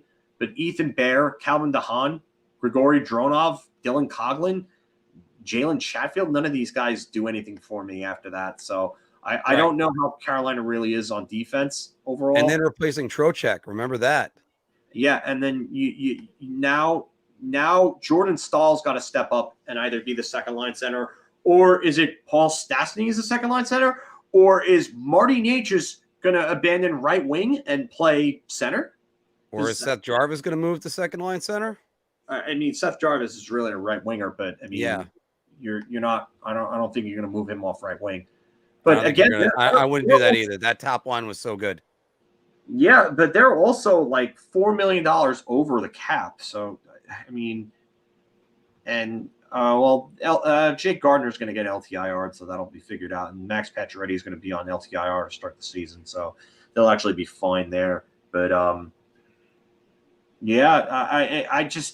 don't know if Carolina really got better. They may have offensively when Pacioretty gets back, but again, how much time is he going to miss, and how is he going to be when he gets back? So, and especially on a Achilles injury. Yeah, that's not good. Achilles injuries are tough. Ask Erik Karlsson about it. It took him a while to recover from that one. Tampa Bay, I don't really like their group anymore after this year. I mean, you still have Kucherov, Point, Stamkos, but where is their scoring beyond that? Like the rest of their forward group is Killorn, Nick Paul, Vladimir Mesnikov, who they brought back. Yeah, that's going to help. I don't know why. That one puzzles me. Brandon Hagel, Ross Colton. I mean, they don't have anybody that's going to really come up like prospect-wise. It's really going to do anything for them. They have Anthony Cirelli too, but I think he's starting the year on injured reserve. So he's going to be out for a while. I don't know how long he's going to be out for, but that's your number 2 center right there, out for a significant amount of time. Now, you have to move Braden Point or Steven Stamkos back to center. That changes up your offense quite a bit. I mean, when Cirelli gets back, that's going to help, but they do not have a great offensive group outside of their, I would say, top 5 forwards. So, and their defense took a drastic hit. So I'm not really scared of them. I'm not scared of Florida's defense. And Bobrovsky isn't the same goaltender that he was, in his Vezina days. So you might be right. Maybe the Rangers do come out of the East. And again, Filk, it's like, guys, give me an excuse not to make the Rangers. It's like I would be a bad fan if I don't pick the Rangers, but at the same time, I don't know. Like, screw it. I'm gonna go Rangers. Screw it. Screw it. You know, it's like, what choices do we have left? What choices do we have? I'm ruling out everyone I can because here's the other thing. I'm just trying to show you how realistic I'm being about this and not being a homer. And I'm trying to go through every avenue in my head to see what team could come out of the East. I don't trust Pittsburgh. I think come playoff time, I think, again, they're a one and done, depending on who Washington, they face. Same thing. But how long is Nick Backstrom out for? I don't know. I don't know if Nick Backstrom comes back. They're saying his career's in jeopardy. Yeah, last I heard, playoffs at best for this year. And yes, his career could be in jeopardy. And they don't have a great group. And you know, then with that, so Alex Ovechkin is losing his number one center, his guy, his partner in crime, the Robin to his Batman. So now you're looking at Evgeny Kuznetsov, Dylan Strome, Lars Eller. I mean, they brought back Marcus Johansson, but what is he giving you at this point? Their forward group is not great. Anthony Mantha, Connor Brown. I mean, they have okay players. TJ Oshie's still there. I mean, but does that really, Connor Sheary, does that really like kind of scare you as a forward group? No, it doesn't. And it doesn't. And it's and again, I go with a guy who's a great coach, but his shelf life wears down is also Peter Laviolette. And that's he gets it. He gets his teams. This will be if he doesn't make the Stanley Cup Finals, it's the first team since the Islanders that he coached in 01 that he didn't at least get to the Stanley Cup Finals with. And the guy is that good of a coach. But this will now be I think it's year 3 of him as the no, I think it's year 2. It's year 2. So does he do it this year? Does he not? I don't know. I don't think Washington's got it. I don't like their goaltenders. Charlie Lindgren and Darcy Kemper. Like, okay. And Kemper is a guy that played behind a pretty good unit in Colorado, and he still wasn't great, and he was posting sub 900 save percentage in the playoffs. Tom Wilson is also out on injured reserve. Carl Hagelin. All right, so they're missing 3 guys. They're missing 3, I would say, 2 really important guys and a somewhat important guy right now. So that this group is an incomplete forward group, but one of them is going to be out for probably the entire year. And then the other one, I don't know how long. The other 2, I don't know how long Wilson and Hagelin are going to be out for. You know that now. No. We're gonna wrap this up soon, and also get a quick Q&A from you guys because we are getting kind of late in the night. But I do have to ask you this, Filk, if you can pop up the Washington Capitals schedule on your phone or wherever, because I'm gonna ask you to give me a date that Alexander Ovechkin scores the 800th goal of his NHL career. All right, so Ovechkin scored 50 goals, and that's another thing I was going to talk about. Ovechkin had 50 goals and 90 points this year. 90 points is the most he's had since 2009-2010, where he had his last 50-50-100 season. Mm-hmm. And that's a long time to go between 100 point and 90 or between 90 point seasons, I should say. He's got 20. He's 20 goals away. I'm trying to look at it. Okay, so I started their opening night is the 12th. Okay, hold on. That was just in like the Google search part of it. So their regular season starts on the 12th. So you have Boston, Toronto, Montreal, Vancouver, Ottawa, LA, Jersey, Dallas.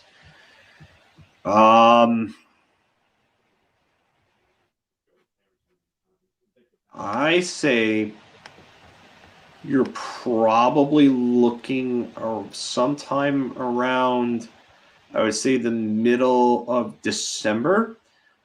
I wouldn't be surprised if it's against the Blackhawks on like December 13th. All right, because you know what the worst part is, Phil? I had my answer, and now I have to look at it again. They play. All right. They play 1, 2, I'm 3, gonna say 9, 10 games in October, and then in November they have. That's 6. I'm gonna go a little bit crazy. I'm gonna say he's a hot starter. He needs 12, right? He needs 20 for 800. 20 for 800. Okay. So that's 6, 10, 13, 14 games in November. So that's game 24. It's a good thing I have a second take at this tomorrow.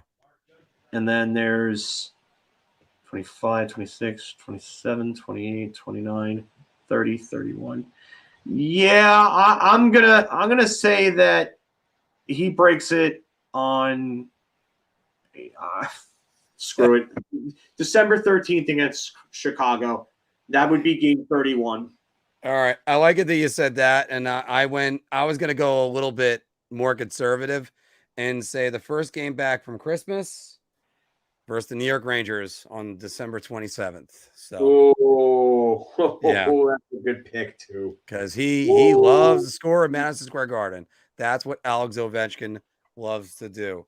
So, guys, that is our NHL season preview.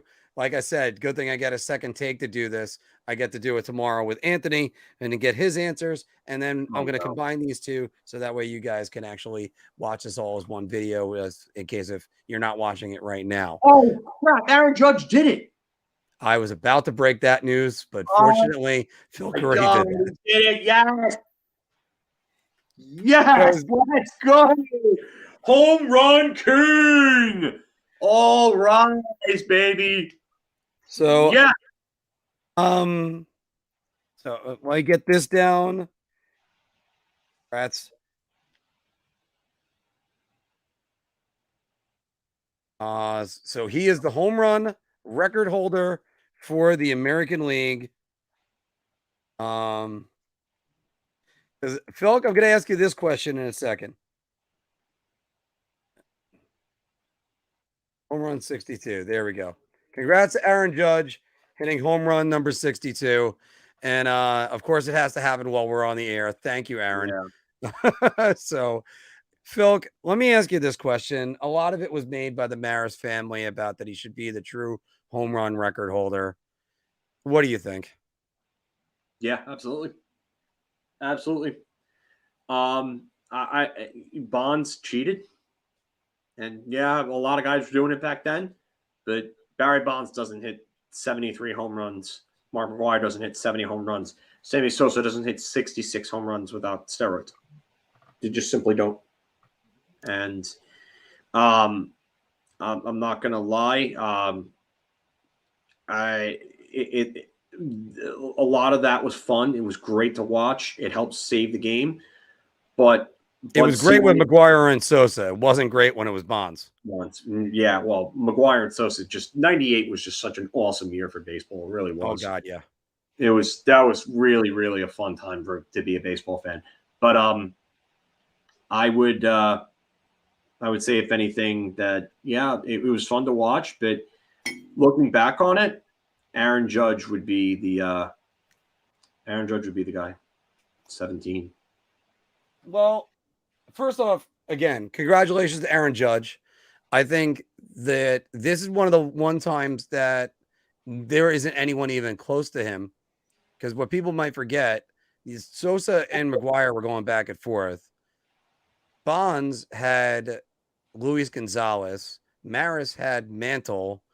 And Ruth did it all by himself, but he had Lou Gehrig right behind him as far as a run producer. Lou Gehrig in 1927, 176 RBIs. I believe that's fourth most all time in American League history.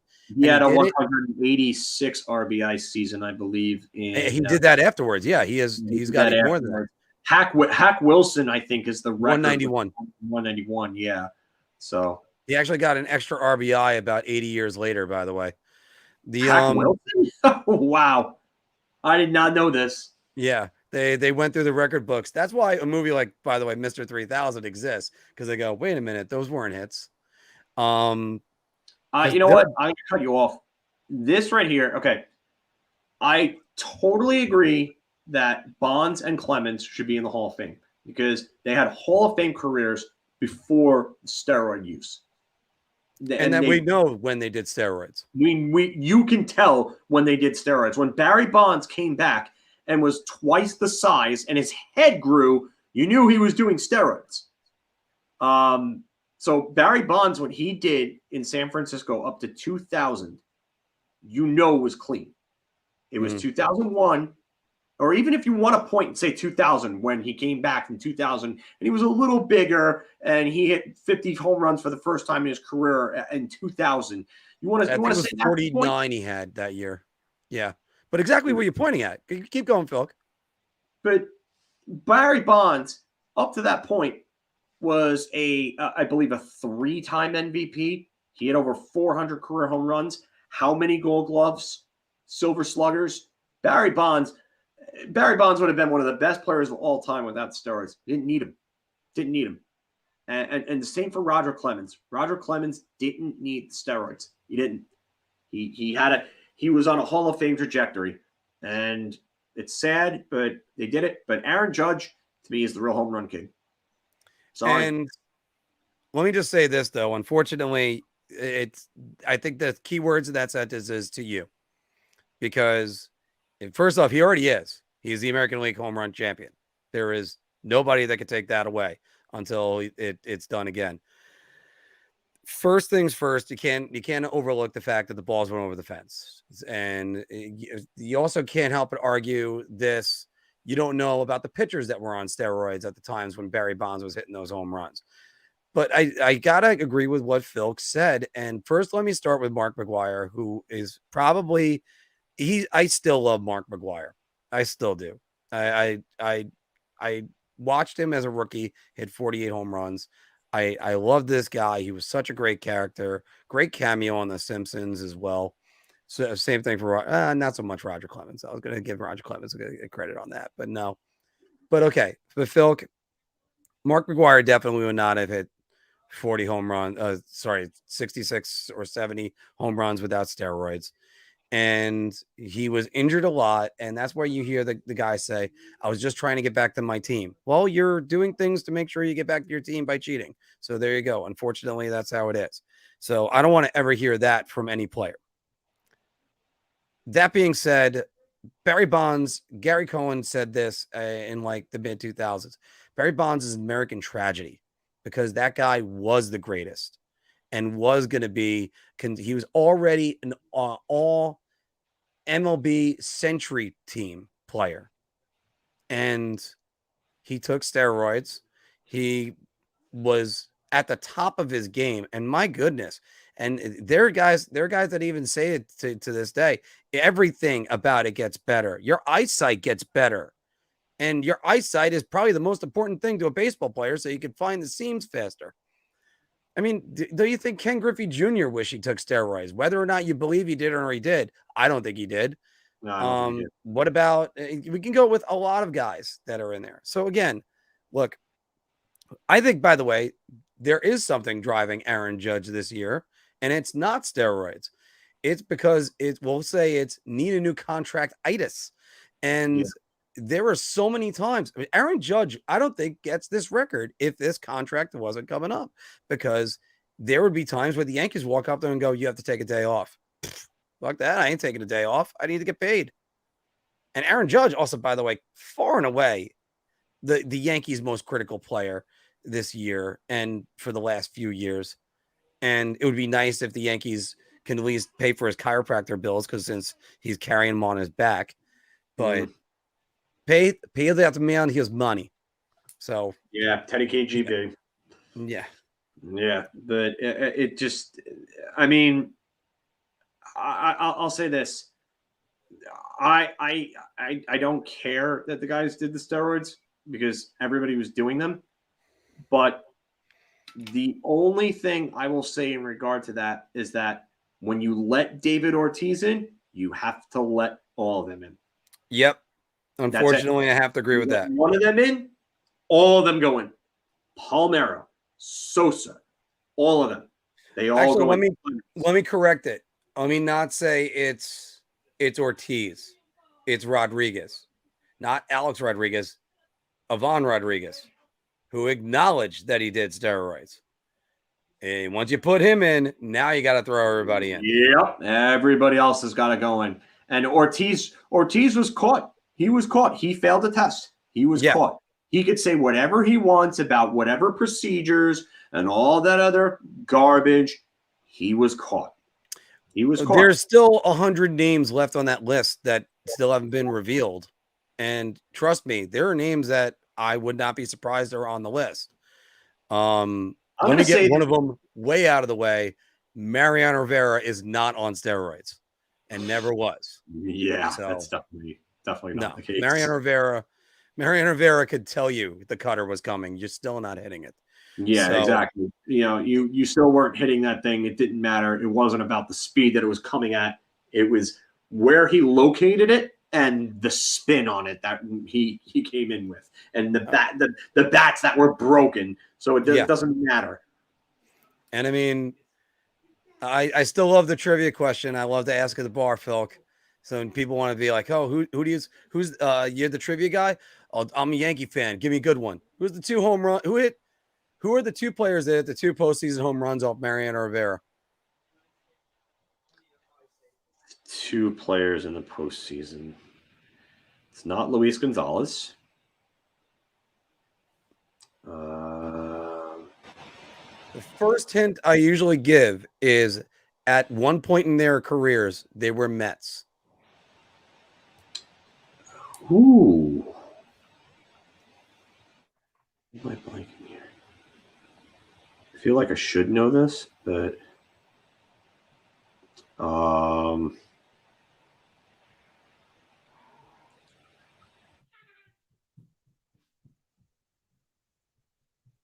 not Carlos Delgado, right? No, not Carlos Delgado, no. And yeah, Sean, we were talking about this earlier. Kravtsov has been very underwhelming.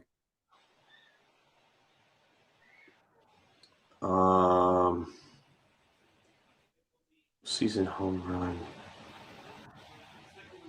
One of them was on Arizona and the other one was on Boston, right? Neither team.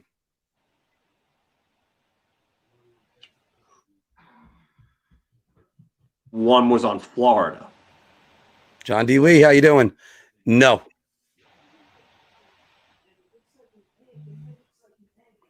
First off, by the way, that tells you how great Mariano Rivera was. He pitched the full season of the playoffs. He let up 2 home runs. Granny, I'm going to disagree with you on this one. I go irate when I say this. We'll get back to that one in a minute.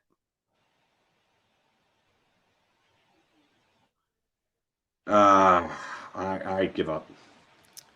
Okay, the second hint I give is that none of them were after the year 2000. And I usually follow it up with the first guy, his brother also played for the New York Mets.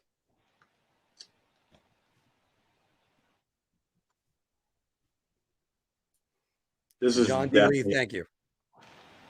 This is a name. Yeah, no, you know what?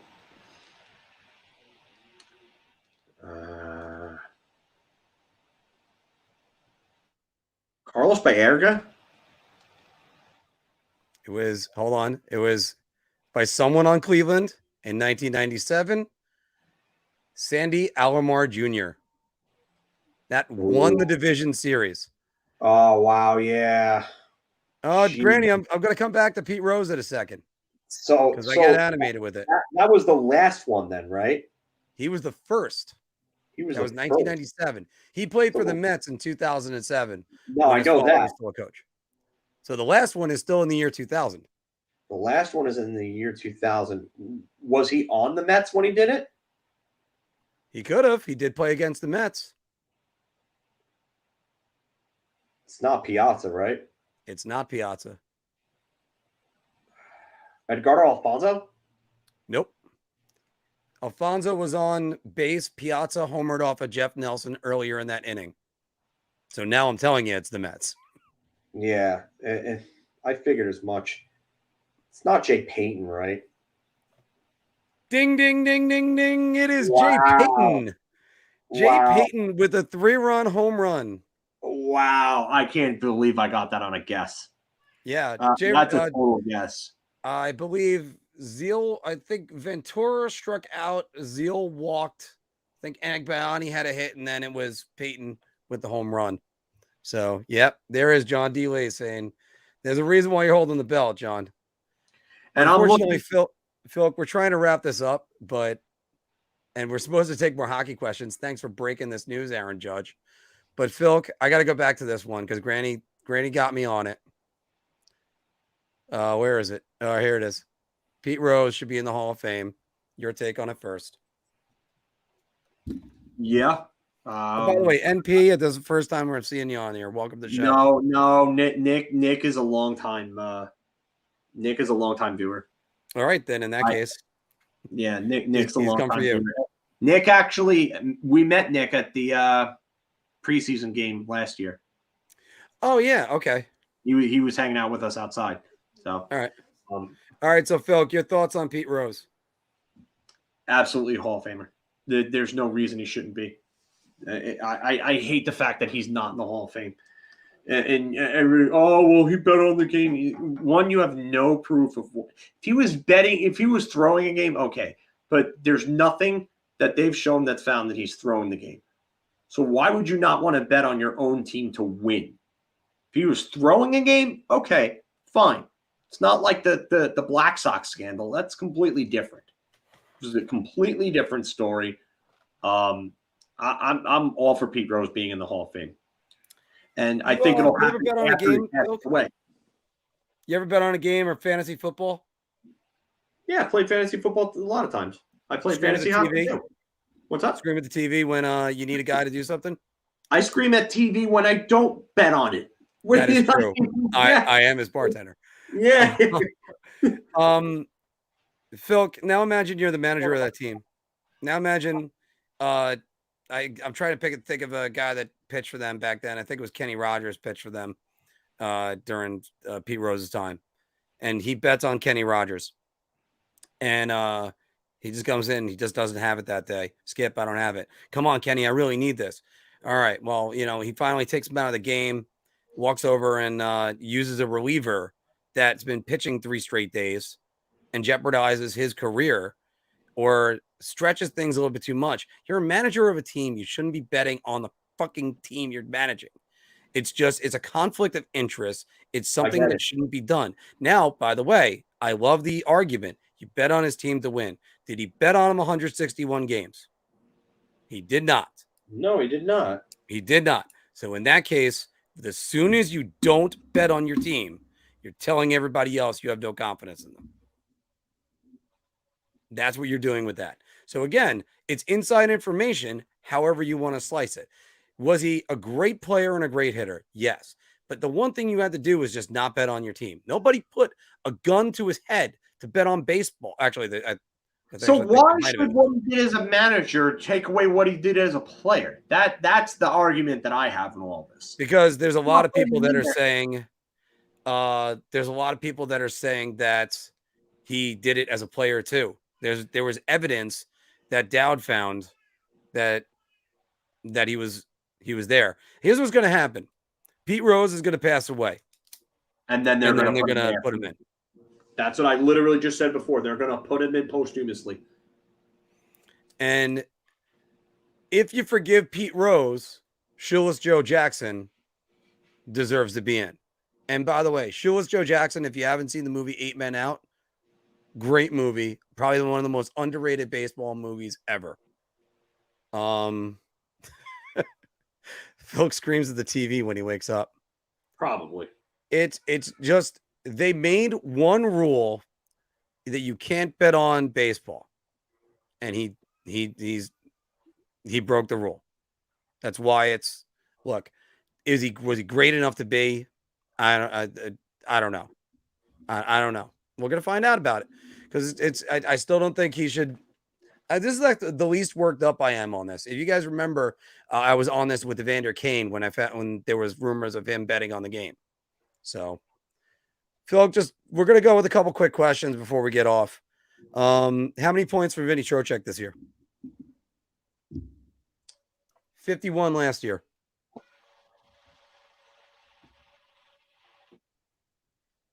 I'm going to say somewhere between 55 and 60. 55 and 60. Yeah, I think that's reasonable. And again, he had 51 last year. Strome had 53. I think Trocheck's a better player. I still want to use him more of a defensive role because I think matchups are still where the Rangers have to get that clear. David saying, I think Ottawa, Detroit, or Detroit and the Penguins take the wild cards. What do you think? I think Detroit and the Penguins. I don't think Ottawa's there yet, and I don't trust their goaltending. I just don't. I like what they have going on. Otherwise, up front, I mean, I believe that Stützle is ready to take that next step and be that big time offensive producer. I think that's going to happen this year. I don't know if Josh Norris is going to score 35 goals again, but I do see him being a player. You bring in Claude Giroux, even though he's 34, I still think he could score 60 plus points for them. Drake Batherson is on the upside. He's on the uptrend. Mm-hmm. I mean, bringing as Tyler long as he doesn't Mott. get tripped by a goalie.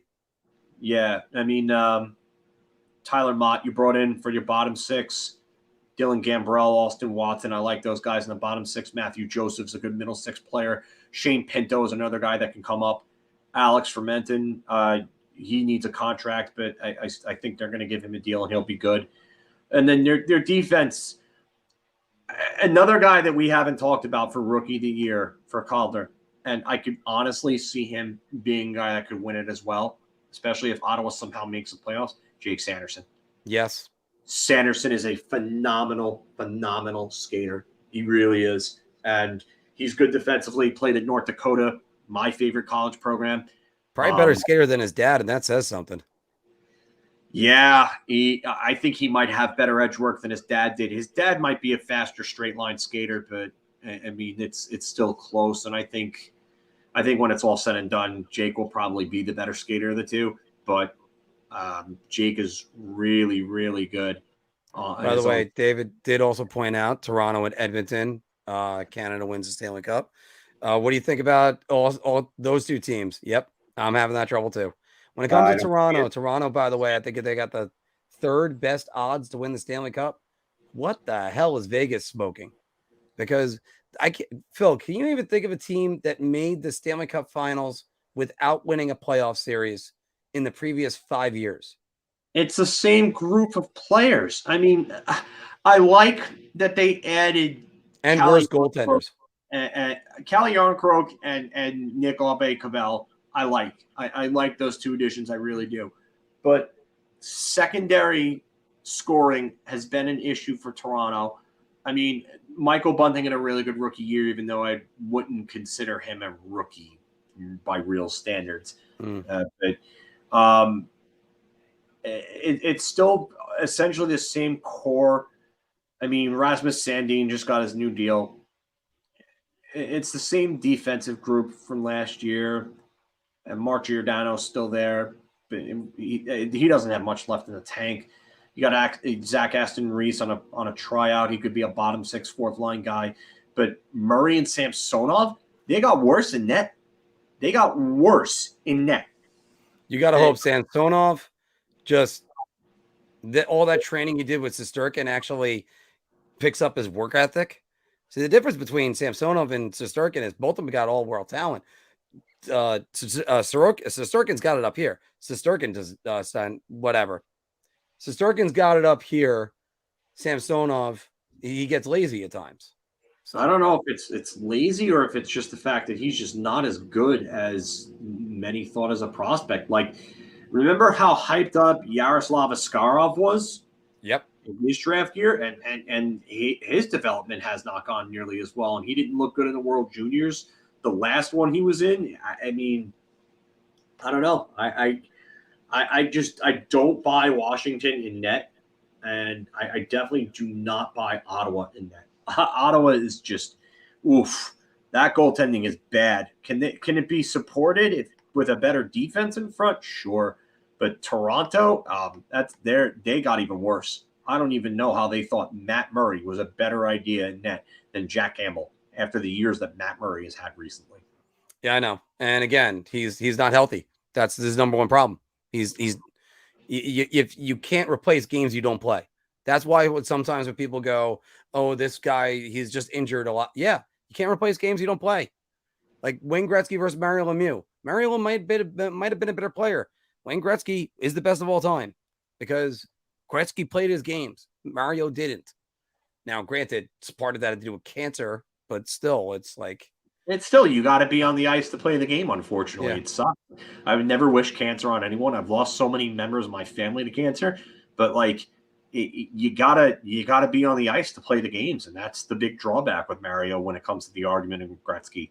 Yeah, and then Back was in there too. Look at Edmonton. Look at Edmonton. Darnell Nurse, Tyson Barrie's good offensively, but again, another guy who isn't good defensively. Cody Ceci and Brett Kulak are going to be another year older, both of them.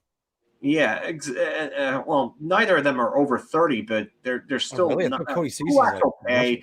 Cody Ceci doesn't belong in the top 6. He's horrendous. Yeah. I mean, Slater Cuckoo, okay, decent, nothing special. Evan Bouchard is the guy that you're waiting to take that next step offensively with. I believe he had like 40 points this year, which is pretty good. Yeah, he had 43 points this year. So he's like there offensively, but where is the defense ever going to come around with him? Because that's really the big thing with Bouchard. Can he be a 50-point defender and improve his defense? I mean, but I don't know. I don't trust Edmonton's.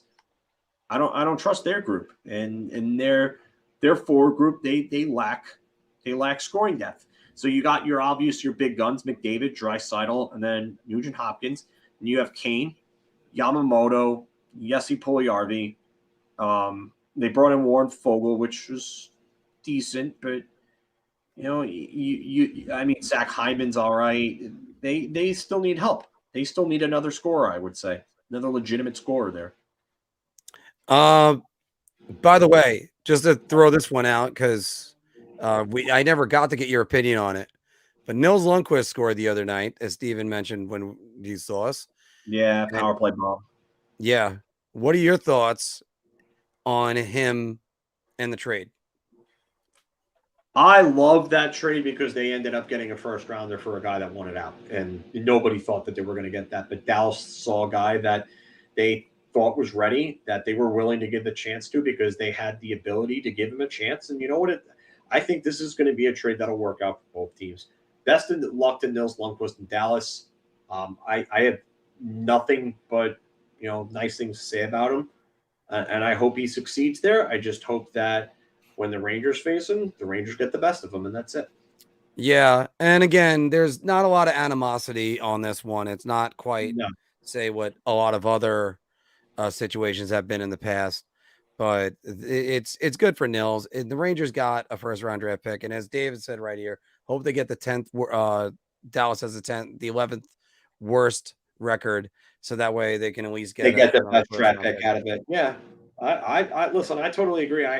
Like I said, I could see Dallas missing the playoffs. I really could because there's a lot of things that have to go right with that team. They've got some good young pieces, but some of their key contributors have major questions. And if Nils Lundkvist can take over and pick up some of the offense that John Klingberg left behind or took with him to Anaheim, then you know what? Maybe Dallas is in good hands. But, I mean, right now they got a lot of questions, you ask me. There you go. All right, Phil, I'm going to start playing us out with bye-bye. So everybody's going to have a couple of minutes, like about 2 minutes to try to talk to us and try to keep us on here. But yeah, it's getting a little bit late. We're going to have to wind this one down. Cody Glass's reaction to making the Preds. Wow, I did not see it, but good for Cody Glass because he was a top draft pick in 2017, Vegas. Then he was traded for Nolan Patrick. So, I mean, hopefully Cody Glass has a nice long NHL career. Yeah, John D. Lee's right about that. That Robertson contract is a huge problem. David's saying usually it means another hour if it's in the afternoon. And of course, Sean's happy just to see his beloved Filk right there. Hi, Sean. Yeah. I saw I'm John happy Davis seeing everyone. saying hi. His mother's saying hi. Didn't get to say hi to everybody, but definitely feels good to be back. And I will actually be back with you guys. We'll be doing more weekly stuff. I think we're aiming for Tuesdays, is it? Yeah, Tuesdays. I thought it was Wednesdays. Wednesdays at 6:30. We're going to do Wednesdays? Okay, so then probably we're probably going to do Wednesdays around like 6:30. It'll be the three of us back together again. So Which will be huge. Which will be we're much getting better. that goal this year. I'm there for that one, buddy. I'm there for Yeah, that one. I got to tell you, I wanna earmark that one. That I think that's going to happen as well. By the way, the good news for everybody else is that the song, I actually had to loop the song, so I had to restart it. So we got about a minute. Now, there's always anytime you might do a final buzzer that you might jump on. Yeah. We're gonna try to do more like post-game reviews on Instagram shorts if you can. So. Brent Burns and Carolina, Filk. I think we went over that one. It was, I like the move. I think he's an upgrade over D'Angelo defensively, just because D'Angelo is just garbage in his own zone. I still think he's got a bit offensively, and he could definitely help their power play. He's not a great defender. He's old, and I wonder how much he has left in the tank. So I wonder how much better this Carolina team is actually going to be, if they're going to be better. I'm curious. You know what? Everything you hit, I don't know. I just don't know about it with them. Because that line of demarcation, 37 years old. That's why I said it was unbeaten. You saw Gretzky, Messier. They all started to decline at like 37 years old. That's where it happens. And even with newer training methods, you can hold it off for a while. But hockey is such a physically demanding sport; it's very tough. Unless you're Taylor Solani or Jaromir Jagr, and you just find yourself in the right situations, and you're just a beast physically at that age. Like Brett Hull. Brett Hull was one guy I didn't think was gonna fall off as much as he did, and then he did. His last year with the Coyotes. By the way, that is actually a sentence I said. His last year with the Coyotes. Yes, because he had his father's number unretired, and then 9 games in, I believe it was, he just couldn't do it and retired. Yeah, and that was Wayne Gretzky's first year coaching, if I recall correctly. It was 5 games, actually, not even 9. 5 games, he had 1 assist, and then he just retired. Yeah, I mean, Brett Hull at 37, that was the 2002 season, 30 goals, 63 points. And then at 38, he had 37 goals and 76 points, but you ever watch the interviews with him?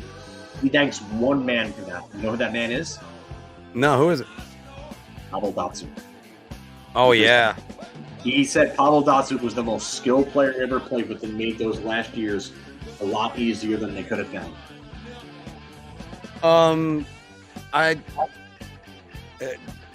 David put this one up, but isn't it 9.15? 9.125. Yeah. But the fact that it starts with 9-1 is just, it's so funny that they, oh my God. There's by the way, David, there was another player that went to the Coyotes that year. I'm trying to remember who it is. It wasn't just Cujo, it was somebody else. They all went to go play for Gretzky. So. Yeah, Hall, Curtis Joseph was on that team. There's another one. I know there is. It wasn't Tony Amonte. Mike Ricci was on that team. Jeff Sanderson.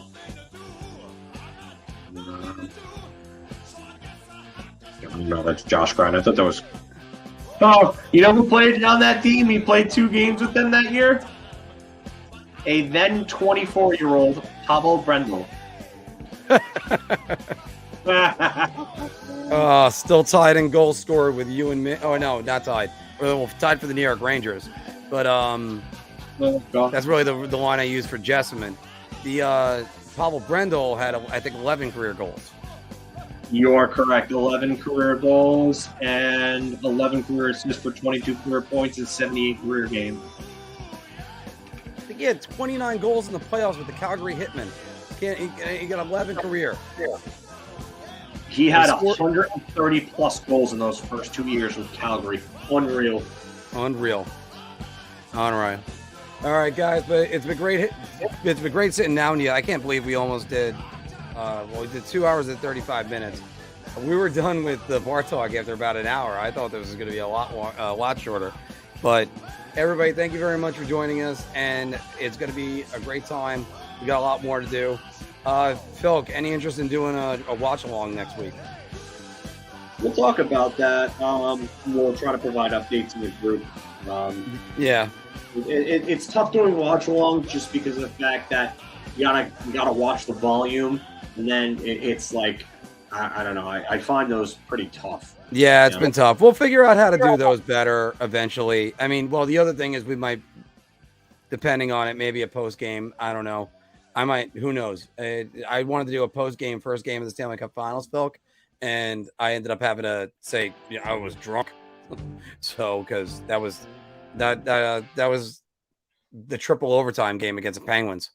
Oh, so unfortunately, I needed the drink. So there we go.